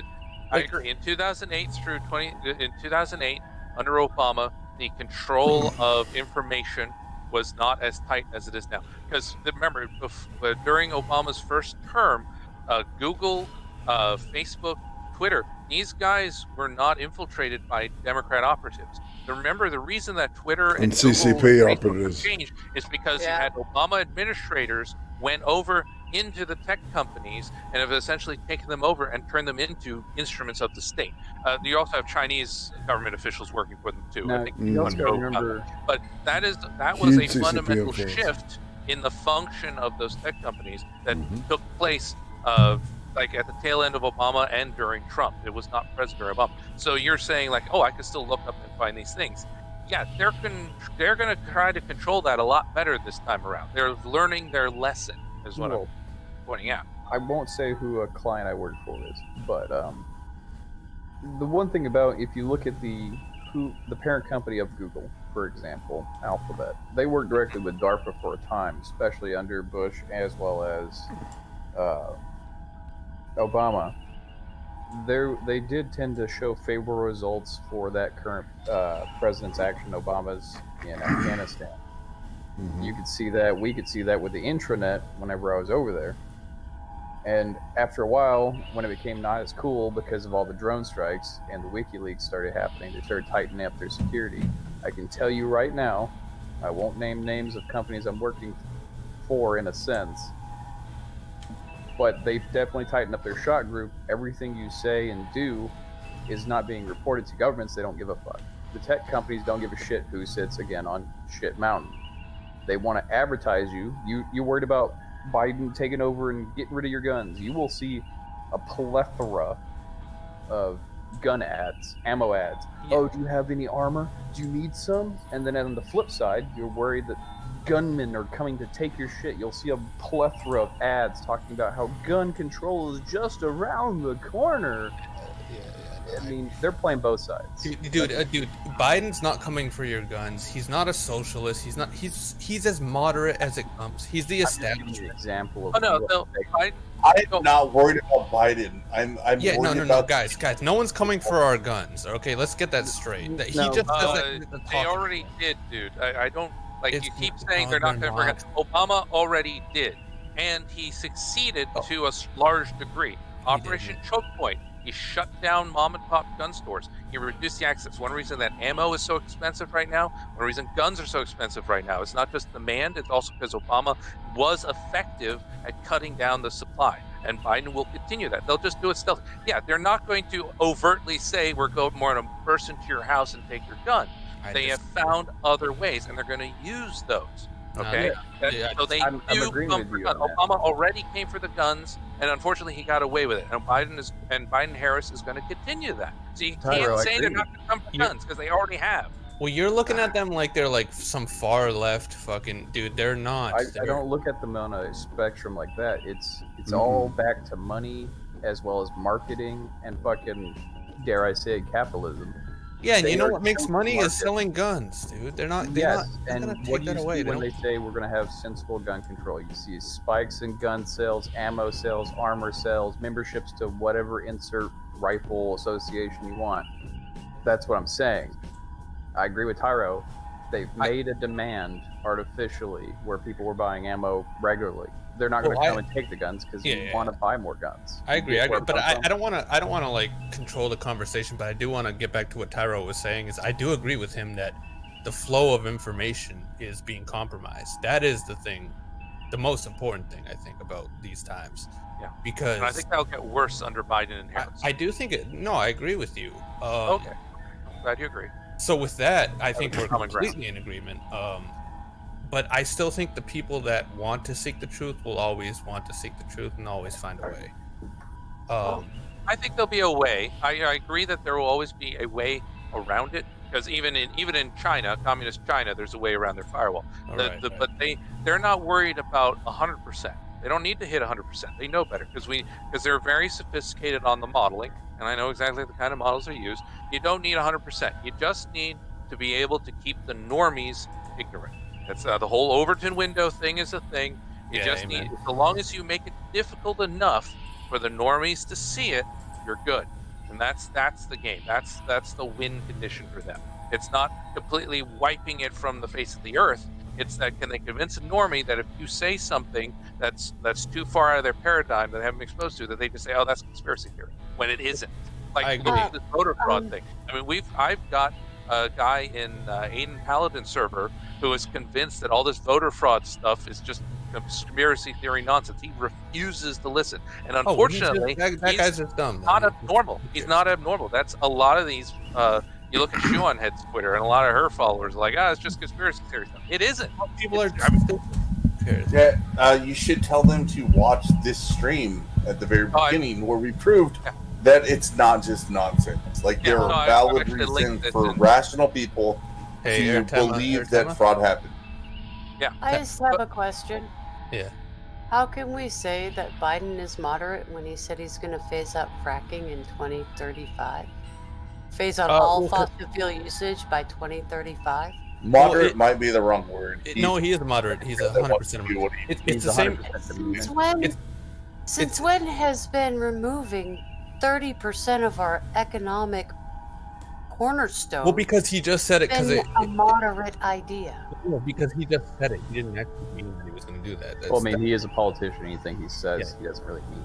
Okay, so Obama already banned fracking on federal But lands, Obama was damn near Republican. Biden said he was going to do it. Obama was basically a Republican. He wasn't even a Democrat. What the hell? No, he wasn't. No, Obama was a neo-lib. He was very similar to neocons. He was a neocon, basically. Let's be honest about it. But Obama's whole thing and Biden's thing, and I don't consider this a centrist position or a moderate position, but Obama and Biden both want to undermine the independence of America. The whole reason to ban fracking is to get rid of energy independence. Because if you're not energy independent, then you have to depend on other nations to import oil and other things, which makes you more dependent on the global economy, which means you can be controlled. Obama and Biden and Bush as well. Let's not leave out Bush either, because that was also part of his game. All about the whole idea is to make America more dependent on others, so that we cannot stand on our own 2 feet, and so that we are controlled. Same way Biden's going to sell us out to China. He's going to make sure our manufacturing goes back to China, so China can call the shots in terms of emergency personal protective equipment that gets shipped over here. What do you mean our manufacturing goes back to China? It's always been in China. No, it hasn't. Actually, when I was a kid, 90% of the shit we have here is from China. No, when I was a kid, Gemini, and I'm only in my 40s, when I was a kid, the vast majority, even into my adult years when I started being a parent, the majority of stuff you purchased in America was made in America. But when did... I mean, what are you, 90? Okay, so in the 1800s... Come on. That was only slightly older than me. I remember when Made in Japan was a bad thing. All I'm saying is don't drink. Just saying. That's how old I am. They all suck. Both sides suck. They're all moderate. You're damn skippy on that, dude. No, they aren't moderate. No one's doubting you. They are not moderate. No, none of this is moderate policy. I don't understand how you can call it moderate policy. Selling out the country to foreign interests is not a moderate position. It's not I won't say it's a radical position, but it's definitely not a moderate position. When did playing with our... It's all right, so I think what Jim means is modern is modern in that they're in it for themselves. Of course. And that's it. That's the fucking point. Is that they're going to steal as much shit as they can while they can, right? Until somebody just puts their foot down, and we're not going to do that. Of course we aren't. That's just the grifter party. Okay, Yeah, so both parties are at the grifter. We're party. getting grifted, I mean, dude. we have Romney and Hillary. We're getting jacked off. Oh yeah. It's a rug. It's a rub and tug. What differentiated Trump from Biden, a Harris, Obama, a Bush, a Hillary is that Trump was not seeking office to line his personal pocket. Okay, so let's go deep with this. Can we go deep with this? I personally, I don't. So the Trump haters and the Trump supporters and the media, all three of those, think that Trump was this like new. I don't believe that. I think this is all part of the game, dude. I think Trump was as much of just like Obama. Obama was thrown into the system to be like, oh, you finally don't respect the establishment? Well, let's throw in a black guy. So now it's identity politics. And that started a whole new thing. And then when that started to gain momentum, they threw in, oh, well, this guy's from the outside. He's a billionaire, dude. You think you think Trump was any different than a politician? He was above politicians. He's the one who lobbied for politics. He donated to all the campaigns. Like, well, he even said that in the Hillary debate. It's like, yeah, I know you're for sale, Hillary. I bought you.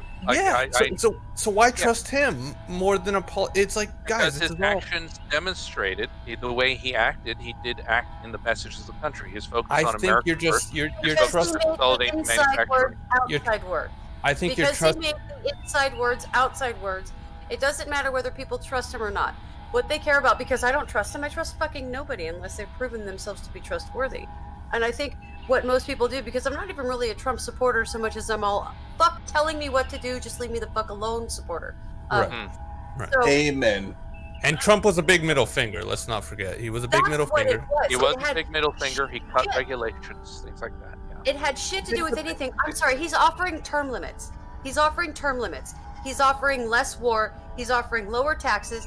Like, when I first saw his plan and he first put it up, I went, oh my God, this is too sensational. It's never going to happen. This is just bloviation. He doesn't mean it. And I held my nose and voted for him because I remember when Hillary Clinton was first lady, and my God, that was terrifying. I didn't want to go there again. Wait, so you voted? When? Like, just Which in time? general? Yes. Voting doesn't matter. You realize that, right? Sure, it doesn't matter. Like, if voting mattered, they'd make it illegal. Guys, I think the powers that be don't give a fuck about you. You realize that. You don't have a say. I really don't care, but I'm Jim. not gonna not do my duty as an educated and intelligent, forthright thinking person and vote when I have skin in the game, considering it's my son that goes off to fucking war to die, and it's my brother that goes off to war to fucking die when they decide to put in a new president. Yeah, the trick here, Jim, is you are way more black-pilled, I think, than most of us here. Dude, it's not a black pill thing. It's just a mathematical thing. Like, it's never come down to one vote ever. God, Reason was so fucking wrong when they put out this article. Yes, actually, it has come down to one vote ever, and that's when we do a recount. Because it's too close to tell. We have a law because it has actually happened often enough. No, that's not true. That's not. When has it ever come down to one vote in a swing state ever? Well, they're over-exaggerating. It's not about a singular vote. It's about enough people. No, wait. That's why we have recount laws. It's because it has come down to one or so, 1 to maybe 5 votes to determine, and that 1 or 5 votes has been contested. That's why what year? We have what year? What state? laws. When? What year? When? When? Yeah. When did it ever come down to one vote ever in the history of the United we States? built laws over time because this has happened repeatedly over time. Not down to one vote. Why does one vote matter? If you think only one vote... Well, yeah, that's what I'm saying. Then why vote? If oh, matter, then why vote? That's retarded, Jim. You just defeated your own argument. No, I didn't. I said that we have recount laws because we've had so many times throughout history where it's come down to a question of one state. Vote. Recount. It doesn't have to be a specific state when it's written into the Constitution, because it had happened so many times in the 1700s for us to realize we needed to build. Okay, well, yeah, people fucked sheep back then. I don't give a fuck about that. I'm talking about now. It's never come down to one vote ever in the history. Because we have recount laws. You're being way too dismissive here of the argument, Jim. Sorry, you're way off We base have here. recount I'm not being laws. dismissive. I'm just being realistic. It's No, never come you're down to one ignoring vote. the reality of recount laws. We have recount laws baked into the Constitution because coming down to one vote is something that was Put your eyebrows down. Take a breath. Take a breath. Everyone calm down. When has it ever come to... Just name it. Name the year, name the state, name the election when it's ever come down to one vote. Just name it. We don't get down to one vote because when it comes down to one vote, we do a recount. Then why vote? Then why vote?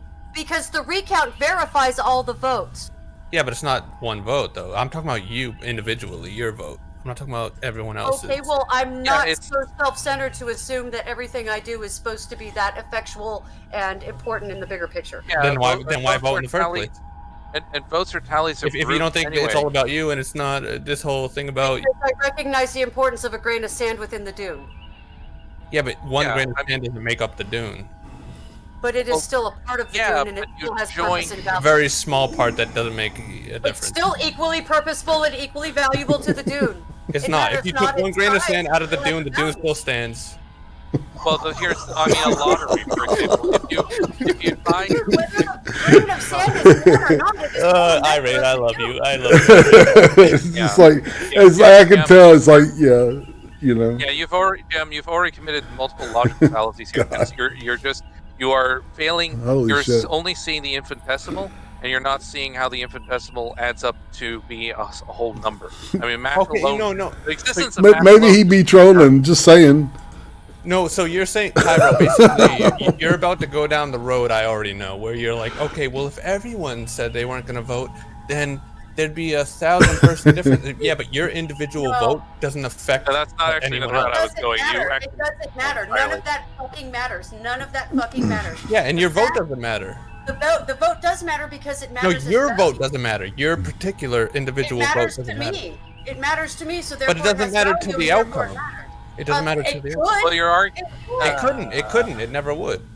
It You're would one person. have to. If you're saying that one person can't vote, but because it doesn't contribute to the whole, you're saying the whole doesn't exist. No, I'm not. I'm Yes, saying you just are. yours. You're No, I'm saying not. that no. So basically, what you're saying is my vote doesn't count, but everybody No, I'm else's votes saying one without me person's count. doesn't vote, not just yours. Just any one person's doesn't matter.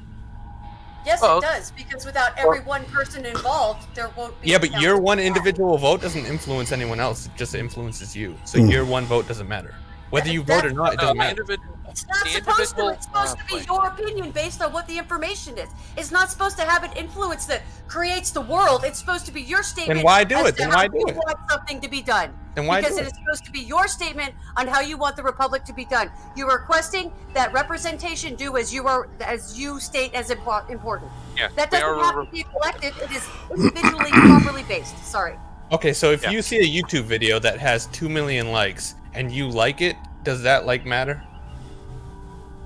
Well, yes, it does for me. Because it lets me know if I've It seen does the for video. you, or but I not. mean, does it matter to the creator of the video? Sure, Yes. because it's contributing to the trend in Well, the you direction think he that he wants. notices your one upvote to the? No, to I the- think he the notices algorithm the recognizes group my of- like and improves and recommends it to other people. Okay, so Yeah, you just you're, admitted that it doesn't matter. Yeah, it's like What? you're arguing that trees don't matter because forests exist. Which is again logical fallacy. Like you. No, that's your, not your what I'm argument arguing. is That's a proven totally by different argument. no. It's what All you're right. arguing. A math That's not what alone. I'm is- arguing. All right, here's the deal. All right. Everybody stop talking. All right, I've got to read something that just came across my Twitter. All right, now tell me who says this. All right, this is a tweet that just came out. I don't dare speak for my colleagues, but I can tell you how difficult it's been as a journalist to cover this dark part of our history. Let's hope the attacks on journalists, journalism, and everyone end. Time to move into the light. Hashtag America. Your mic's Oh a my little God. overdone, irate. Yeah, You were sitting there. Don Lemon. Welcome to the machine, boys and girls. No. I hope attacks on journalists increase because fuck them. They are enemies of the state at this point. Show me a journalist, and then we'll discuss attacks on journalism. Yeah, there we go. You really? Holy Show smoke. me a journalist, and I'll show you someone who needs bullets between the eyes. Well, a fake journalist, I should say. Yeah, an actual journalist. Yeah, Actual I guess journalist, someone- but actually fucking, Might change things. Now, mind you, fake news is nothing new. I mean, No. Hearst and Pulitzer. Let's go. I mean, the journalism has been crooked for quite some time. We should not believe that is new. Journalism has been crooked since the inception of the Gutenberg Press. Yeah, actually, yeah, pretty sure you're right on that one. I think people have had some examples. I think like some of the early uses were like attack ads or something like that. Yeah. Well, I mean, Catholics could argue that Martin Luther's first letter tacked to the door was Now, we did repeal the law under Obama that prevented news agencies, press, or any form of journalistic media from printing or putting out propaganda. So, I mean, that works both ways. Why in the fuck did he do that? When? No. Why? Why would you do that, right? Unless you're wanting to modify the perception of America. Yes, I was going to say, so you could portray CIA operatives in as news anchors, and you can truly control what people see and hear. Yeah, and remember, you had within the Obama administration, and this was pointed out early on, is you had a lot of nepotism where you'd have Obama administrators, and then their wife, their sibling, or a relative would be in the mainstream news association. That would be, so there was like direct connections between the two, and that's why I got rid of it. That way those news sources could pass on direct government propaganda stuff, and they wouldn't have to worry about getting in trouble for it. They just really basically release his press releases unedited. That's why. I mean, from a psychological standpoint, it's very important for you to like be able to curtail and culture your people's mentality towards your administration or your action. That's right. Like I view Bradley Manning as a traitor. Same with Bergdahl. I can't say the same to Snowden. It's one of those like, yes, you leaked. Yeah. Well, Manning, Snowden, and Assange are heroes because they were trying to actually warn the people of the corruption. Well, that's the rub with Manning. Yeah, Manning did it because he was picked on. Like, I'll agree that Manning's case is slightly more complicated. Now, Bergdahl's a traitor, sure, yes. Picking up arms against your country, that's traitor by every definition. Manning, I don't know. I mean, the motives there. I would say the motives are less heroic than Snowden's motives. I would go on there, but I would say the effect was still a net positive because we still found out stuff that we should have known. Well, they also released all the other cables that came through our embassy, which could be viewed as negative depending on which country those cables came from. I always hear like, oh, they were all good things. Some of it, yes, absolutely. There's war crimes that got committed. Absolutely. I'll never take that away from Bradley. I'll never call him Chelsea. But it's a matter of perspective. I was in field when he did this. So for me, it was someone who claimed to be a brother in arms and then just jammed a dick in everyone's eye before he cut it off, of course. But well, Manning saw something and said something. Yeah, but when your motives aren't pure of heart, you don't get the POB on the and go on your way. Oh, it's like that. Well, there was one under Trump there who definitely was doing it just to try to make it. What was her name? She had a ridiculous name. Was Truth was it Truth Sojourner? No. I thought it was first name, bunch of numbers, intern. Yeah, that was her name. It was something. She had a ridiculous name, but yeah, you know who I mean. But yeah, that one I think was worse than Manning. I would say like Manning's a gray area, but Snowden at least. Snowden is a solid he wanted to help. He was trying to make us aware of just how nasty the deep state was. Right. And he did a good job on that. Though he's traded one cell and possible bullet in the head for another prison cell, or gulag in this case, I guess. Yeah. Well, it's the price he knew he was going to have to pay. So. Oh yeah. I guess pick whichever cell's going to have a nicer view. I guess. Yeah. Gilded cage or just a cage? I guess his work will make him free. Yeah. Either way. Why is Gemini offline? He's not offline. He's just muted and deafened. Why? Yeah. Did somebody deafen him? No. Nobody muted him. Okay. No. All right, don't just have making that sure. Just because he has opposing views doesn't mean We that friendly you over should be here. able to voice them. Yeah. So, hey, Reed, how much longer do we want to go? Well, I wanted to go back to one topic that was covered. The reason I joined, but then we kind of glossed over it. I jumped in, was the violence one. One, I think Trump can still win. So I'm going to disagree with you, Excel. I think he can, because you have. I hope you're right. Like, I just want to let you know. Oh, me too. I love your disagreement. I hope you're right, but I don't see it. I don't see it. Because we have two peaceful resolutions possible. You have in the courts, and you have the state legislatures, because Michigan and Pennsylvania, as well as Georgia, are Republican-controlled state legislatures. They can, if there's political will, and then people are working on it. People are calling these guys and like, you better do this, you fucktard. It's like they can say, screw you, Philly, screw you, Detroit. Our electoral votes go to Trump. They can overrule the popular vote because the legislature, thankfully, has that authority in the event of cheating, as it's occurred here. So if they do that, we're good. Now, mind you, Democrats are going to scream bloody murder. That's why they're all saying Biden won. Blah blah blah. They're trying to deaden that before they can do it, because they know that that's a possibility. So we'll see if that happens. Now, if not, then it becomes. This is the point I was bringing up earlier. It becomes now the difference between whether we want to be seen as peaceful or harmless. There's an important distinction. If you know Michael Williamson, he did a very long essay on this topic, which I thought was very poignant. A peaceful people are you are peaceful because you have the capacity for violence, but you choose not to exercise it. Okay, you are choosing to obey the law and to obey peaceful outcomes. All right. Now, a harmless person is someone you can just push them around. They're not going to do anything. Whether we want that and peaceful, the Democrats with this fraud, with this blatant, in your face, we're stealing this election. Fuck you all. They are hoping. They are assuming that we are harmless. Tyra, I want to interrupt you.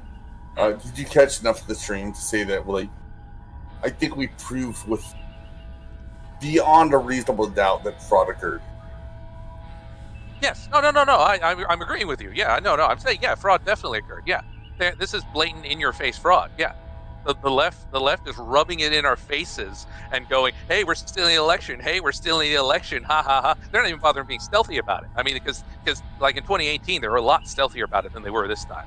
It was harder. I mean, we knew it happened, but it was harder to prove back then. This time, they're just like 100,000 votes to show up at 4 a.m. Yeah, 100% for Biden. They're not even hiding it. They're just being arrogantly shoving it in our faces because they are coming from a stance that they think that we're harmless, that they can push us around, nothing's going to happen. And so the question is that assumption true? Are we harmless? Are American people just going to lay over? Or are we actually peaceful? And when confronted with the very real coup against our duly elected president, will we take up arms in defense of our republic? Will we that civil war? Now, I hope it doesn't go to that point. Arguably, this will be the third coup. Yeah. Yeah. So, I hear you. So the question is, are we peaceful or are we harmless? And if the courts and stuff resolve this peacefully, we won't end up in that situation. But if let's say, okay, Biden's declared victor, nothing's done, the legal system's jammed up, and now it comes down to, will the people revolt? That's the test. Are we just going to roll over and let them steal it? Because if they steal this one, we are pretty much begging them to steal every election since. Because the techniques they use for this, Biden and Harris get into office, now they're going to institutionalize it. Whereas from now on, they're just going to determine the outcome of any given election. They're just going to print a few million ballots, put them in there, and there's nothing you'll be able to do to stop it if you let them. So 2022, Senate's gone. 2024, screw you. That's one of the theories right now. It's not for me. This is someone else thought of this. Is one reason you see an interesting number of GOP senators and reps staying quiet. Not all of them. I think like 30 congressmen spoke up. Some senators like Cruz have spoken up. But you see some senators who are not saying anything. It's because, did they cut a deal? Is this an arrangement where, okay, You can take the Senate, but you won't kick me out with this system. Like, you've got this giant voter fraud system that Biden bragged about, but you won't aim in at me if I keep quiet and let you kick out Trump. Okay, that's fine. I keep my personal power, and you take over the country. I'm fine with that. Could that be the deal going on here that we see? Because that's what's going to start happening 2022 if Biden. Okay. Yeah. Sorry. No, that's pretty much what I say. Are we peaceful or harmless? I don't know. The pessimist in me says we're harmless and that they're just going to get away with it, and the optimist in me says no, people will take up arms. I hope, if it comes to that. Like I enumerated before, my loyalty is to state than the country. I was born in where I was born, within my state. My state said to take up arms in March. I'm going to take up arms in March. Well, hopefully that call comes if it's necessary. What state are you in? I'm in Tennessee. Okay. You volunteer. Okay. Yeah. Yeah, I'm in Texas. If like Civil War II breaks out over this, if the states are like, no, we do not accept Biden's presidency, Biden staged a coup, and he needs to be punished as a traitor, I'll sign up. I mean, I got flat feet and asthma, but I can carry a gun. I'll probably go first. To be fair, probably go for a support role. I was joking about this with Lo-Fi. I'd sign up to be a cook, and then the revolution would be powered by rice. Now, here's the thing, Tyro. Most likely, if there was such a call to arms, you'd end up just being a part of a militia that got stood up. Yeah. That's the reason why we have them there. Like, I'm too old to go back. Not wrong. I'm too old to go back in the army. Would I? Absolutely. Put me back in an Abrams. I would love it. Yeah. No, I'll sign up. I'll fight. Like if the call for arms comes, I'll answer it. And I'm a rational person. I don't like violence. I think a peaceful solution is best. But it has come. Oh, that's right. The big thing with the fraud. That's another thing I should differentiate here. If Biden had won outright, if those 70-some million votes were all legit, and Biden had just won through because we have that many retards, you know what? I'd just be like, oh, well, this sucks. America is retarded now, and they voted for Biden. Well, you'd be moping, but the problem is with this fraud is the escalation. They have escalated. So now to a point where now it's obvious that if this is not stopped here, this is what we get from now on. We become, Ben Franklin said, a republic if you can keep it. Well, if Biden is allowed to take office, we will have failed to keep our republic. We'll now be a banana republic. I think Jem, is probably of the view that we've been a banana republic for a while. I am not that as far cynical as that, I would say personally. If I'm mistaken on my impression, Jem, correct me. But what do you mean by that? Well, I believe that this, if Biden's allowed to take office, makes us a banana republic. Is basically the end of the elected officials being answerable to the people, because now the election will just be a bunch of pre-printed ballots from the Fed that predetermines the election results. That's how I think it'll be going forward. Maybe you think it's always been like that. I don't know. I don't think. Yeah, I do kind of actually, but I don't know what black-pilled means, but I'm sure I agree with a lot of what people who would say that is. What's black-pilled mean? So there's a red pill, a blue pill, a white pill, and a black pill. Don't ask me for the blue pill or white pill exactly, but black pill basically means what's the point? What the system's rigged against you. Why play? Let's just find our own little corner and just go off. So like a lot of I'm not saying you're a white nationalist, but a lot of white nationalists are black pilled in the sense that they don't vote, they don't participate, they just try to establish their own little tiny communities, little homesteads, farm. And they really just cut themselves off from broader society because to them there's no point. Okay, so then I agree. Yeah, so I think that was fair. That was a fair criticism of me. I definitely identify with that. I will say that. Yeah, I think that this political system has always been run by money, because money at the end of the day is really what controls the world. So yeah, I guess if that's a black pill, that's what I am. I believe. Okay. I do want to ask. Jim. I want to ask you a question before we wrap this thing up. Yeah. All right. So you said you're yeeting your channel. What's going on? Oh yeah, I'm nuking my channel. What happened to the nothings? Oh no, I'm nuking my channel because we're launching the nothings like officially. Okay. So it's gonna be a transition. So you want to tell us what that's about? Since you're here, you might as well promote it. Yeah, no, it's just a podcast with me and Whitey, me and the white YouTuber. So we've been talking for years, ever since we started our channels, and we're starting an actual podcast. We're gonna have guests on, like a lot of Twitch. Whitey is dead. Yeah, pretty much. Yeah, right. We're gonna have a lot of Twitch streamers and YouTubers and like just up and comers, and we're gonna have like really fun conversations. In the meantime, I'm just nuking my channel. I'm finally saying goodbye to it. I wanted to leave it up for like historical records, like it's why delete it? You know, it's part of like what was. But finally, I was like, I'm just gonna delete it. I would actually leave the channel up and set every video on there to private. That's what I'm doing. Yeah.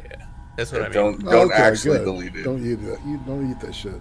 You know, that's funny. That's what Whitey said too. He's like, why not just make it all private? And I was like, yeah, actually, that's a better idea. It is, indeed. Why do you say that though, XL? Well, like there might be an example of where you just want to pull the video itself down and clip a part of it. Well, I have all my videos saved. This time happened in history. Well, I have it all saved anyway. A lot of these memes. All back. So well, it also saves you time. Also, good stuff. If you actually give a shit about monetization on your channel, setting them to private and then putting them back to public will get remonetized. I'm saying there's a lot of reasons not to just completely eat your channel. You got 65,000 whenever it's gotten to a point where it actually could possibly make you like a few season dollars. Yeah, no, you're not wrong. And XL, I've enjoyed talking to you. I've enjoyed talking to you, Tyro. Airtama, I've enjoyed triggering you, and it's been enjoyable. Atima loves to argue. She got so upset. She argued. No, I've just been I argue calmly with her, so I know how to argue with her to make her like back down a little bit. But no, I did enjoy like that entire exchange. I was just quiet. Yeah. I muted myself. In fact, in me and Irate and Tima's little channel or like sub, or we have a little Discord conversation channel, and I was just like. Normally I would say wrap it up, but like we have maximum viewership right now and shit's hitting the fan, and like Irate's like, we'll just keep going. What's wrong with this shit? I really enjoyed talking with all you. All you guys had really interesting perspectives, and it was really I really enjoyed it. So I will say, Jem, your cynicism, I understand it. I am not saying that I don't understand where it comes from, and nor do I entirely disagree with you. I do not allow myself that degree of pessimism. I could. It would be very easy to take the black pill. Mr. Medicare is often is another kind of semi-black pill kind, like because his humor is just like you're fucked. You no matter what you do, you're fucked. Just get over it and laugh. That's kind of Medicare's stance. I still allow myself to have some hope. Maybe that's naive, but I choose to do that. But at the same time, I understand the realism that you are describing. I disagree with it. And as I said, the big thing is the individual vote doesn't matter argument. I don't like it because it's not true. Well, we can come back to it another time. But can I just clarify one thing though? I'm not trying to re-examine any arguments or anything, but I'm just saying. I am very cynical, right? I'm extremely cynical, but I'm also very optimistic. So, I feel like if we had more conversations and we met each other more, you'd come to find that I'm not as pessimistic as you think. Okay, and I think you and I probably agree on like basic stuff. Like we probably agree on way more than we think. Yeah, like screw the authority. The fact that we're all sitting here on Irate stream. Talking about stuff means we agree on like 99% of things. Yeah. We're arguing over the 1% of things that we might have disagreement on. If we all just agreed for the whole stream, it would be a boring stream. So. We're all gathered here to defeat Zog. So Oh man. Oh my god, dude! Like, I just want to point out, like, so the boring stream where everybody agrees. I hate that. I was on the Insomnist, and Ryan himself, he got, like, I guess he found it on Instagram, but it was like this big rally for like these woke people, right? Like these girls were leading this entire stream, and it was so boring. They were just like, and if you're gonna make an activist cluster, just type an exclamation point in chat. Right? Like, it was so boring. It was the most terrible. Like, Yeah, I couldn't believe they had thousands and thousands of people watching. And the worst, the only good part about it was the number of trolls that got a hold of it. Yeah. When they said we're going to end the stream, because everybody was playing nice until they were at the end, they were like, I will show up and vote MAGA 2020. That's You know, like, ignore the trolls, and they started, like, one girl literally started crying. Yeah, it's just, I don't know.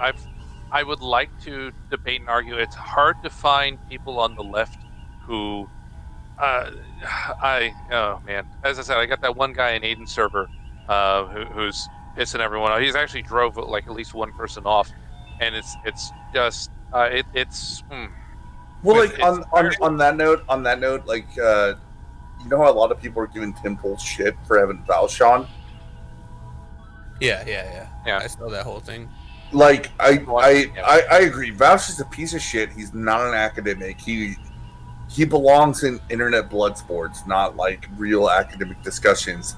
Unfortunately, he's the best the left has to offer. Nobody else will actually go in and talk to the opposition. That's the thing is, people complain, but he hung himself. He looked like an idiot during that interview. Like, he really, like, so. I mean, I agree. He didn't. Tim is not a gifted debater. He's a read the news, give his thoughts on the news guy. That's.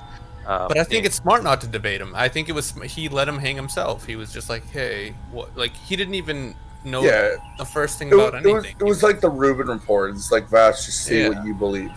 Yeah, let him. And then let the audience decide if he's right or wrong. That guy was a fucking idiot. He was an idiot. Like, he sounded smart, like, with his vocabulary, but he didn't actually say anything smart. No, it's very specific things, right? Yeah. Like, I used to, like, I was a victim of it.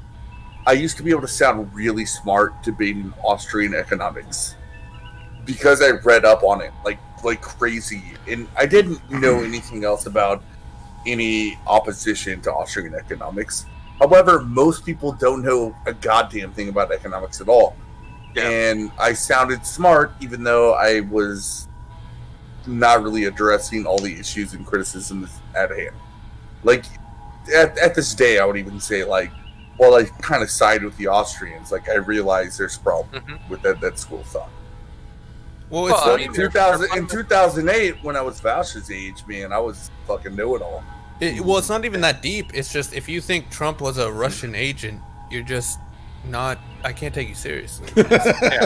You're a dummy. I feel that. And likewise, people who refuse to see that there's fraud going on. It's like, it's proven. It's mathematical. It's right in front of your freaking eyes. You're just denying reality.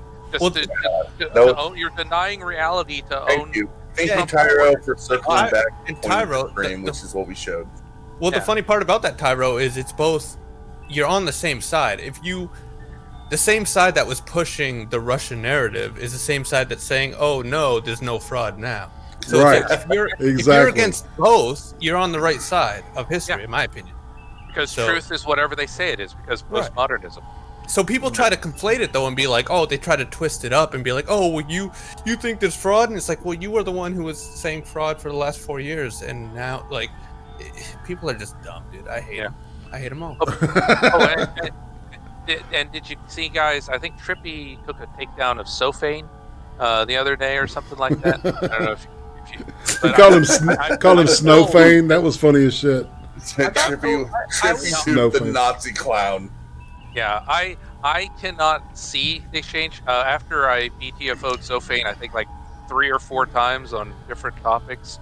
Like he finally blocked me because he got tired of losing. So I can't read his stuff directly. but yeah, I'm told that he's gone even harder on the Trump derangement syndrome than he was. Okay, so I knew Sofane when I first started my channel. Yeah, he was all CAG, fuck social justice warriors. Yeah, I didn't Yeah, know him. I didn't know him well, but he seemed kind of cool. He retreated. He's what okay. happened- He's an okay guy, man. It's just that he's so entrenched in this fucking left-wing ideology, man, that it's turned him into, like, publicly on Twitter and shit, he's horrible. Gemini, have you ever heard of the analogy about the cathedral? Yeah, of course.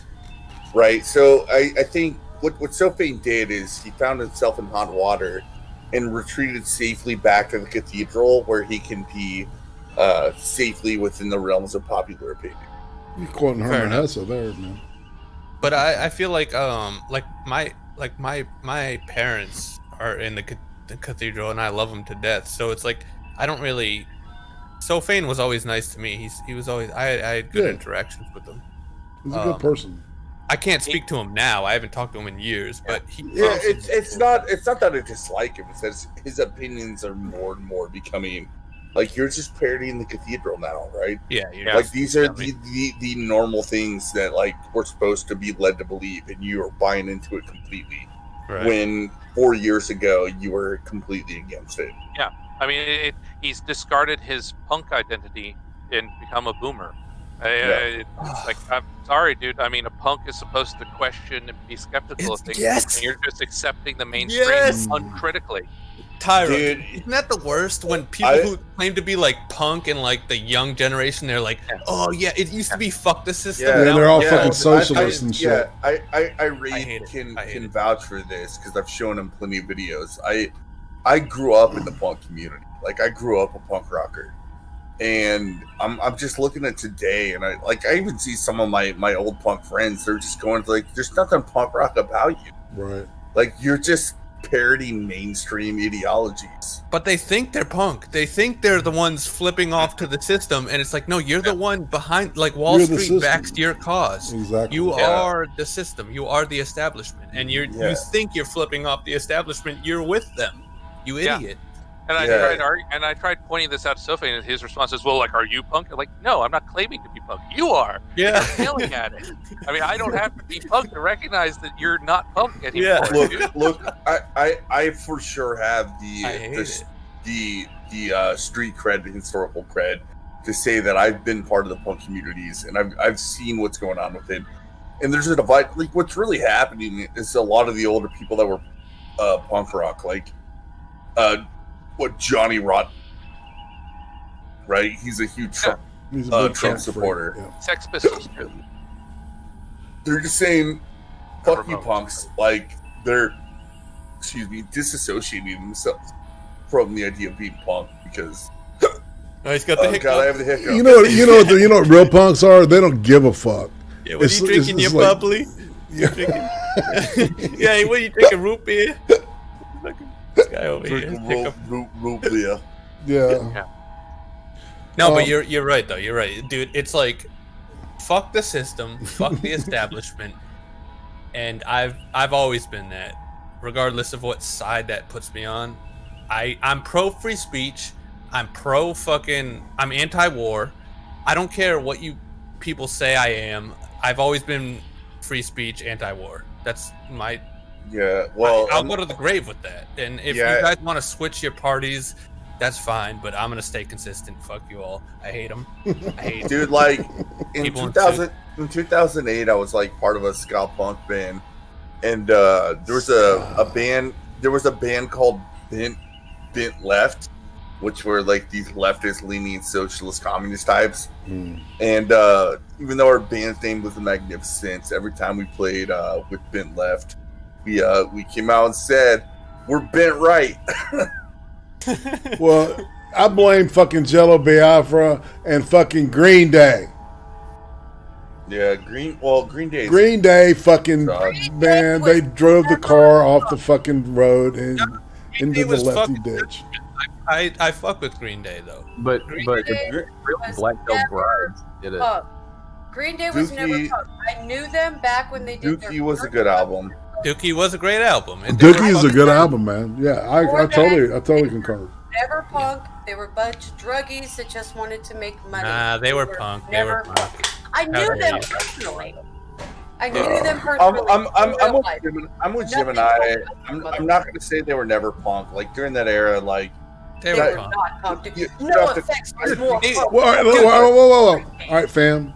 Even during their pop phase, American Idiot, they were arguing against American ideal. Like they were anti-establishment. They were completely punk. Well, and everybody fucking hates. Well, I still hate Bush.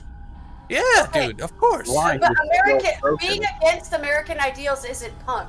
Being against the establishment is punk. American ideals are never been. In American ideals, fuck, you want to talk about the original? Well, yeah, that's why America. So that's why the U.S. bombs that are way more punk than Green Day could ever be. They actually did a tour supporting Ron Paul. And well, say goodbye to Stalvin, everybody. He's got a split. Back when MySpace was a thing, I posted on MySpace and messaged the lead singer of the U.S. Bombs and the. All right. Well, listen, I was going to say let's think about Stalvin. So, how dope was Ron Paul, dude? Let's all agree that Ron Paul was the fucking shit. He's still dope, dude. He turned a lot of people that were probably going to be leftist into being like more hardcore libertarian. Yeah, me included. All he did was like put how I really felt about things into like words and ideas that I couldn't concretely relate to. I mean, when he went up onto the Republican debate stage in front of Republicans and was like, "Hey, you guys claim to be conservative. I'm the only conservative. Fuck the wars." I was like, dude, I remember being a kid. He was like, fuck the wars. Fuck all your spending. Yes. Fuck all your interventions. And the crowd cheered. They cheered. Fuck you trying to bring people together. Or fuck you trying to control people's lives. Get out of my bedroom. People together. Yes. What a fucking patriot, dude. I love that guy.